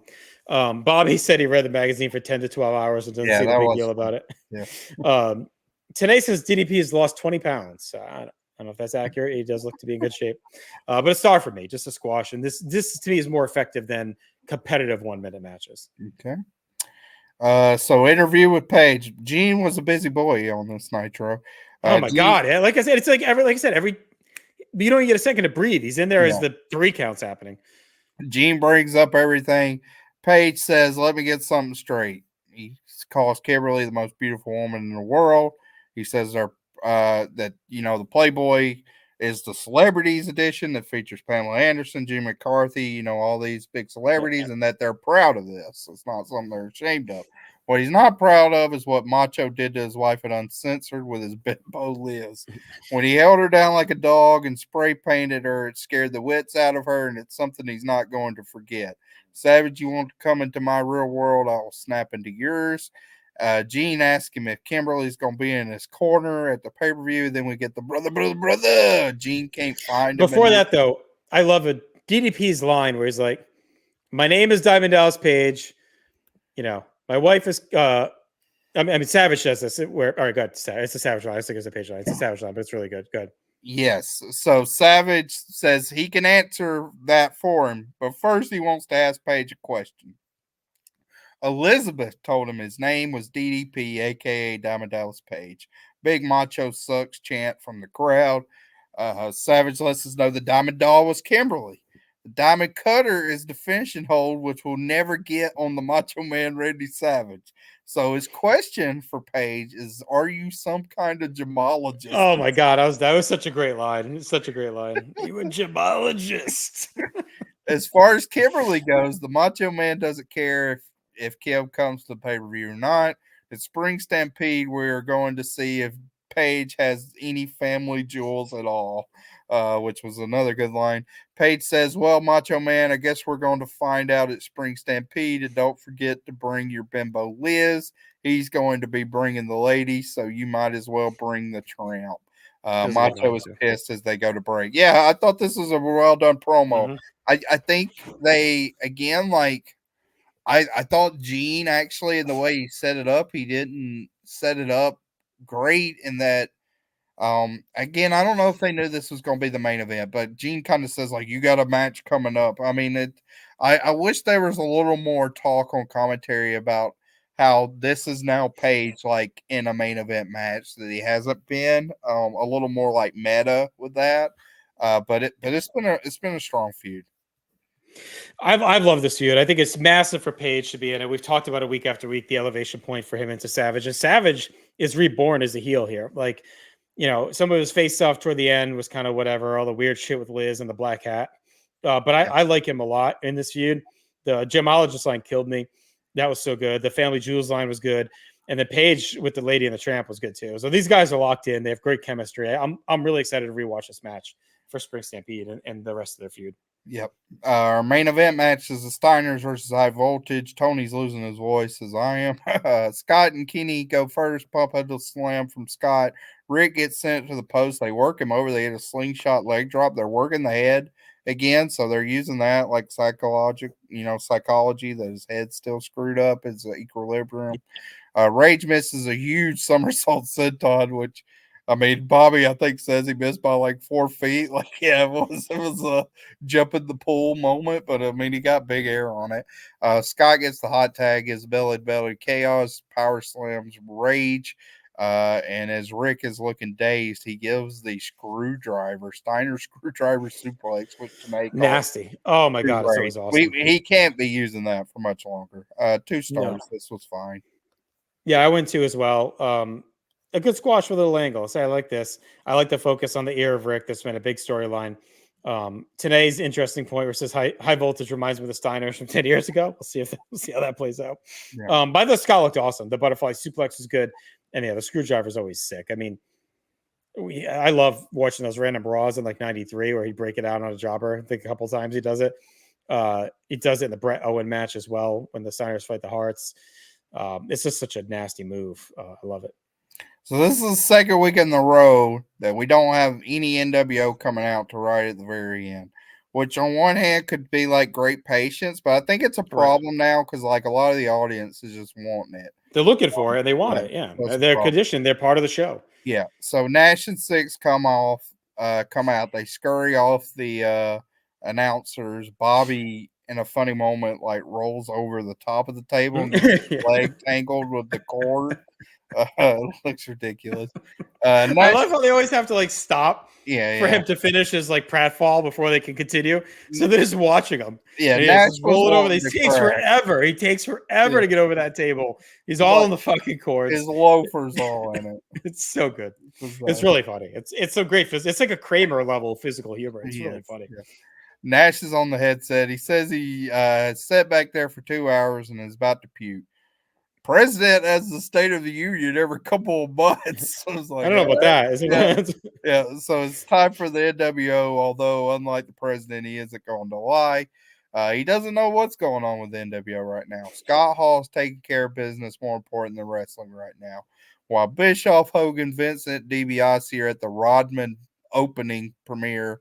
If you're watching Shenanigans, he says. Yeah. The movie opening Shenanigans. Yes. If you're watching in Chicago, you better focus up because he's getting pissed off. And you don't want him to get mad. And he is one person that can stand alone. And then he's like, is this even working? I don't know. It's WCW, which was funny. Steiner Brothers got a big win tonight. Who cares? Whether Scott is with him or not, he will be at Spring Stampede. This I thought was a shooty comment. All you Napoleons out there, the only reason you people, this is like a vanilla midget's life. The only reason you people breathe is because I allow it. As long as he has breath in his lungs, he'll fight WCW by himself.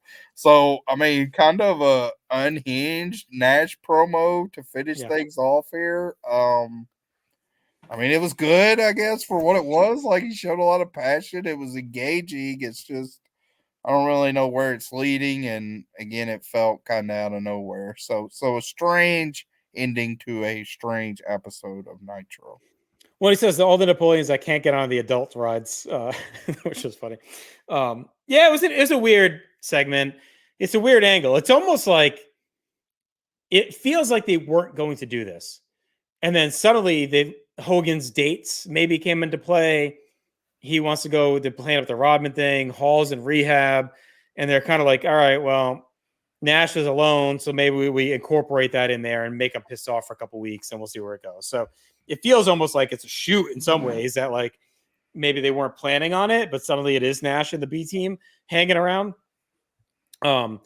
So and I think they're playing up that Hogan and Bischoff are more focused on Hollywood. It's a lot of realism in where WCW goes and what the storyline is, right? Bischoff becomes infatuated with Hollywood, kind of loses control of the ship. Like we're kind of seeing it early here play out in a story position, but we'll see if it's a ruse, like I mentioned earlier, if it's real. But to me, I mean, Nash is always great. So he's fantastic here with the delivery. He doesn't like a Regal or these other guys in Flair stumbling over their words. He's very direct and hits everything. But you shouldn't let Bobby stumbling like Kramer steal the spotlight and the big closing angle. That's kind of what happened because he was great. All right, that'll do it. We'll get into the awards. Yeah, match of the night. I mean, it's a pretty rough night on Nitro. We didn't really get that market. I went La Park Ayakea. Yeah, I went with the big boys at the opener. The Luger Giant Roadblock 4 match. That's a tough showing. Moment, there's a couple. I ended up going with Flair cleaning house on the Dungeon of Doom. I think Savage and Page could have been the other one, their interview, I think, and then Nash at the end. Those are probably the three big ones. But I really like Flair showing that he's back in action now, and he comes out and finally gets physically involved again. Yeah, Savage Page promo is what I went with. I went Flair for MVP. I liked all night he was out there and he was strong. He was kind of the answer to Bret, I guess, for this show.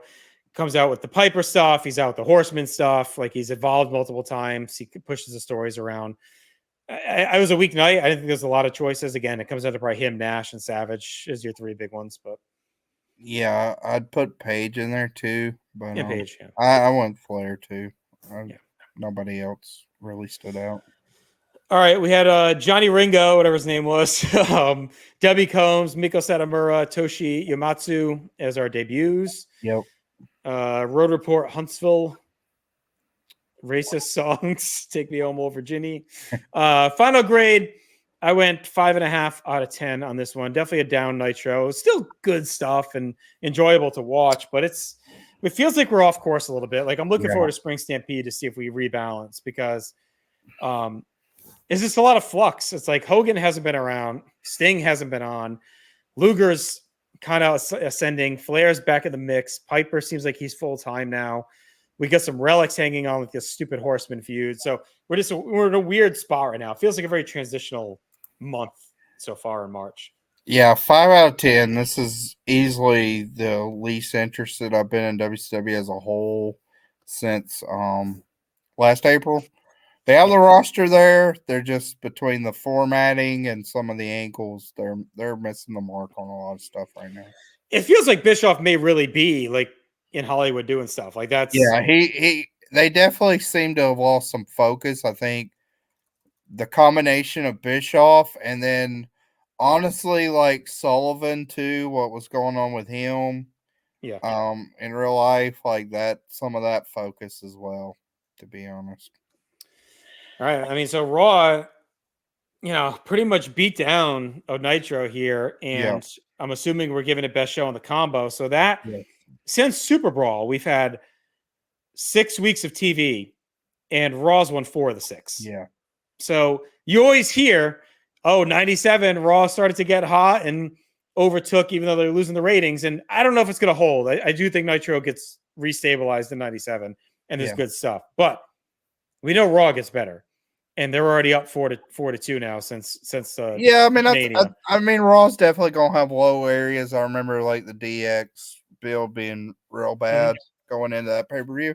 I think at the end of the year we're gonna be looking at something really interesting where over the 52 weeks it's gonna be like I would be surprised if any show gets into like the mid 30s. I don't think so. I think it'll be like a 30 to 22 would be as wide of a range as well. I think the stretch right now for WWF is going to be from Revenge of the Taker to SummerSlam. I'm curious to see how many of those they win, because I think that's their best run. I think the fall, to your point, gets a little wonky as we go toward the end of the year with Bret on the wheels coming off of that. Now, you still get shit like Bad Blood and all that, but I think from a TV week-to-week perspective, Revenge of the Taker to SummerSlam is really the hot streak. And maybe even Ground Zero. There's some good stuff in August, but that's kind of the hot streak of TV. So I'm curious to see. And there's good Nitro stuff in there. We got, the Horsemen versus NWO shit into Slamboree is awesome. We're going to get the 100th Nitro with Luger. Yeah. And so there's a lot of good stuff in there. So we're going to get some good wars coming up. Yeah. Yep. All right. Best match, Bulldog and Owen. Yep. Best moment, the Hartford Nation uniting. Yep. Brett's a star. He's now won 4 in a row. He split the pay-per-view one with Austin, but 4 straight. Yep. For him. Best commentary. It's probably a little bit more back and forth, but I think, I don't know. Raw wasn't particularly great, but I didn't think Nitro was either. So I don't think either was very good. Yeah. On this show. I might lean Nitro just for Tony.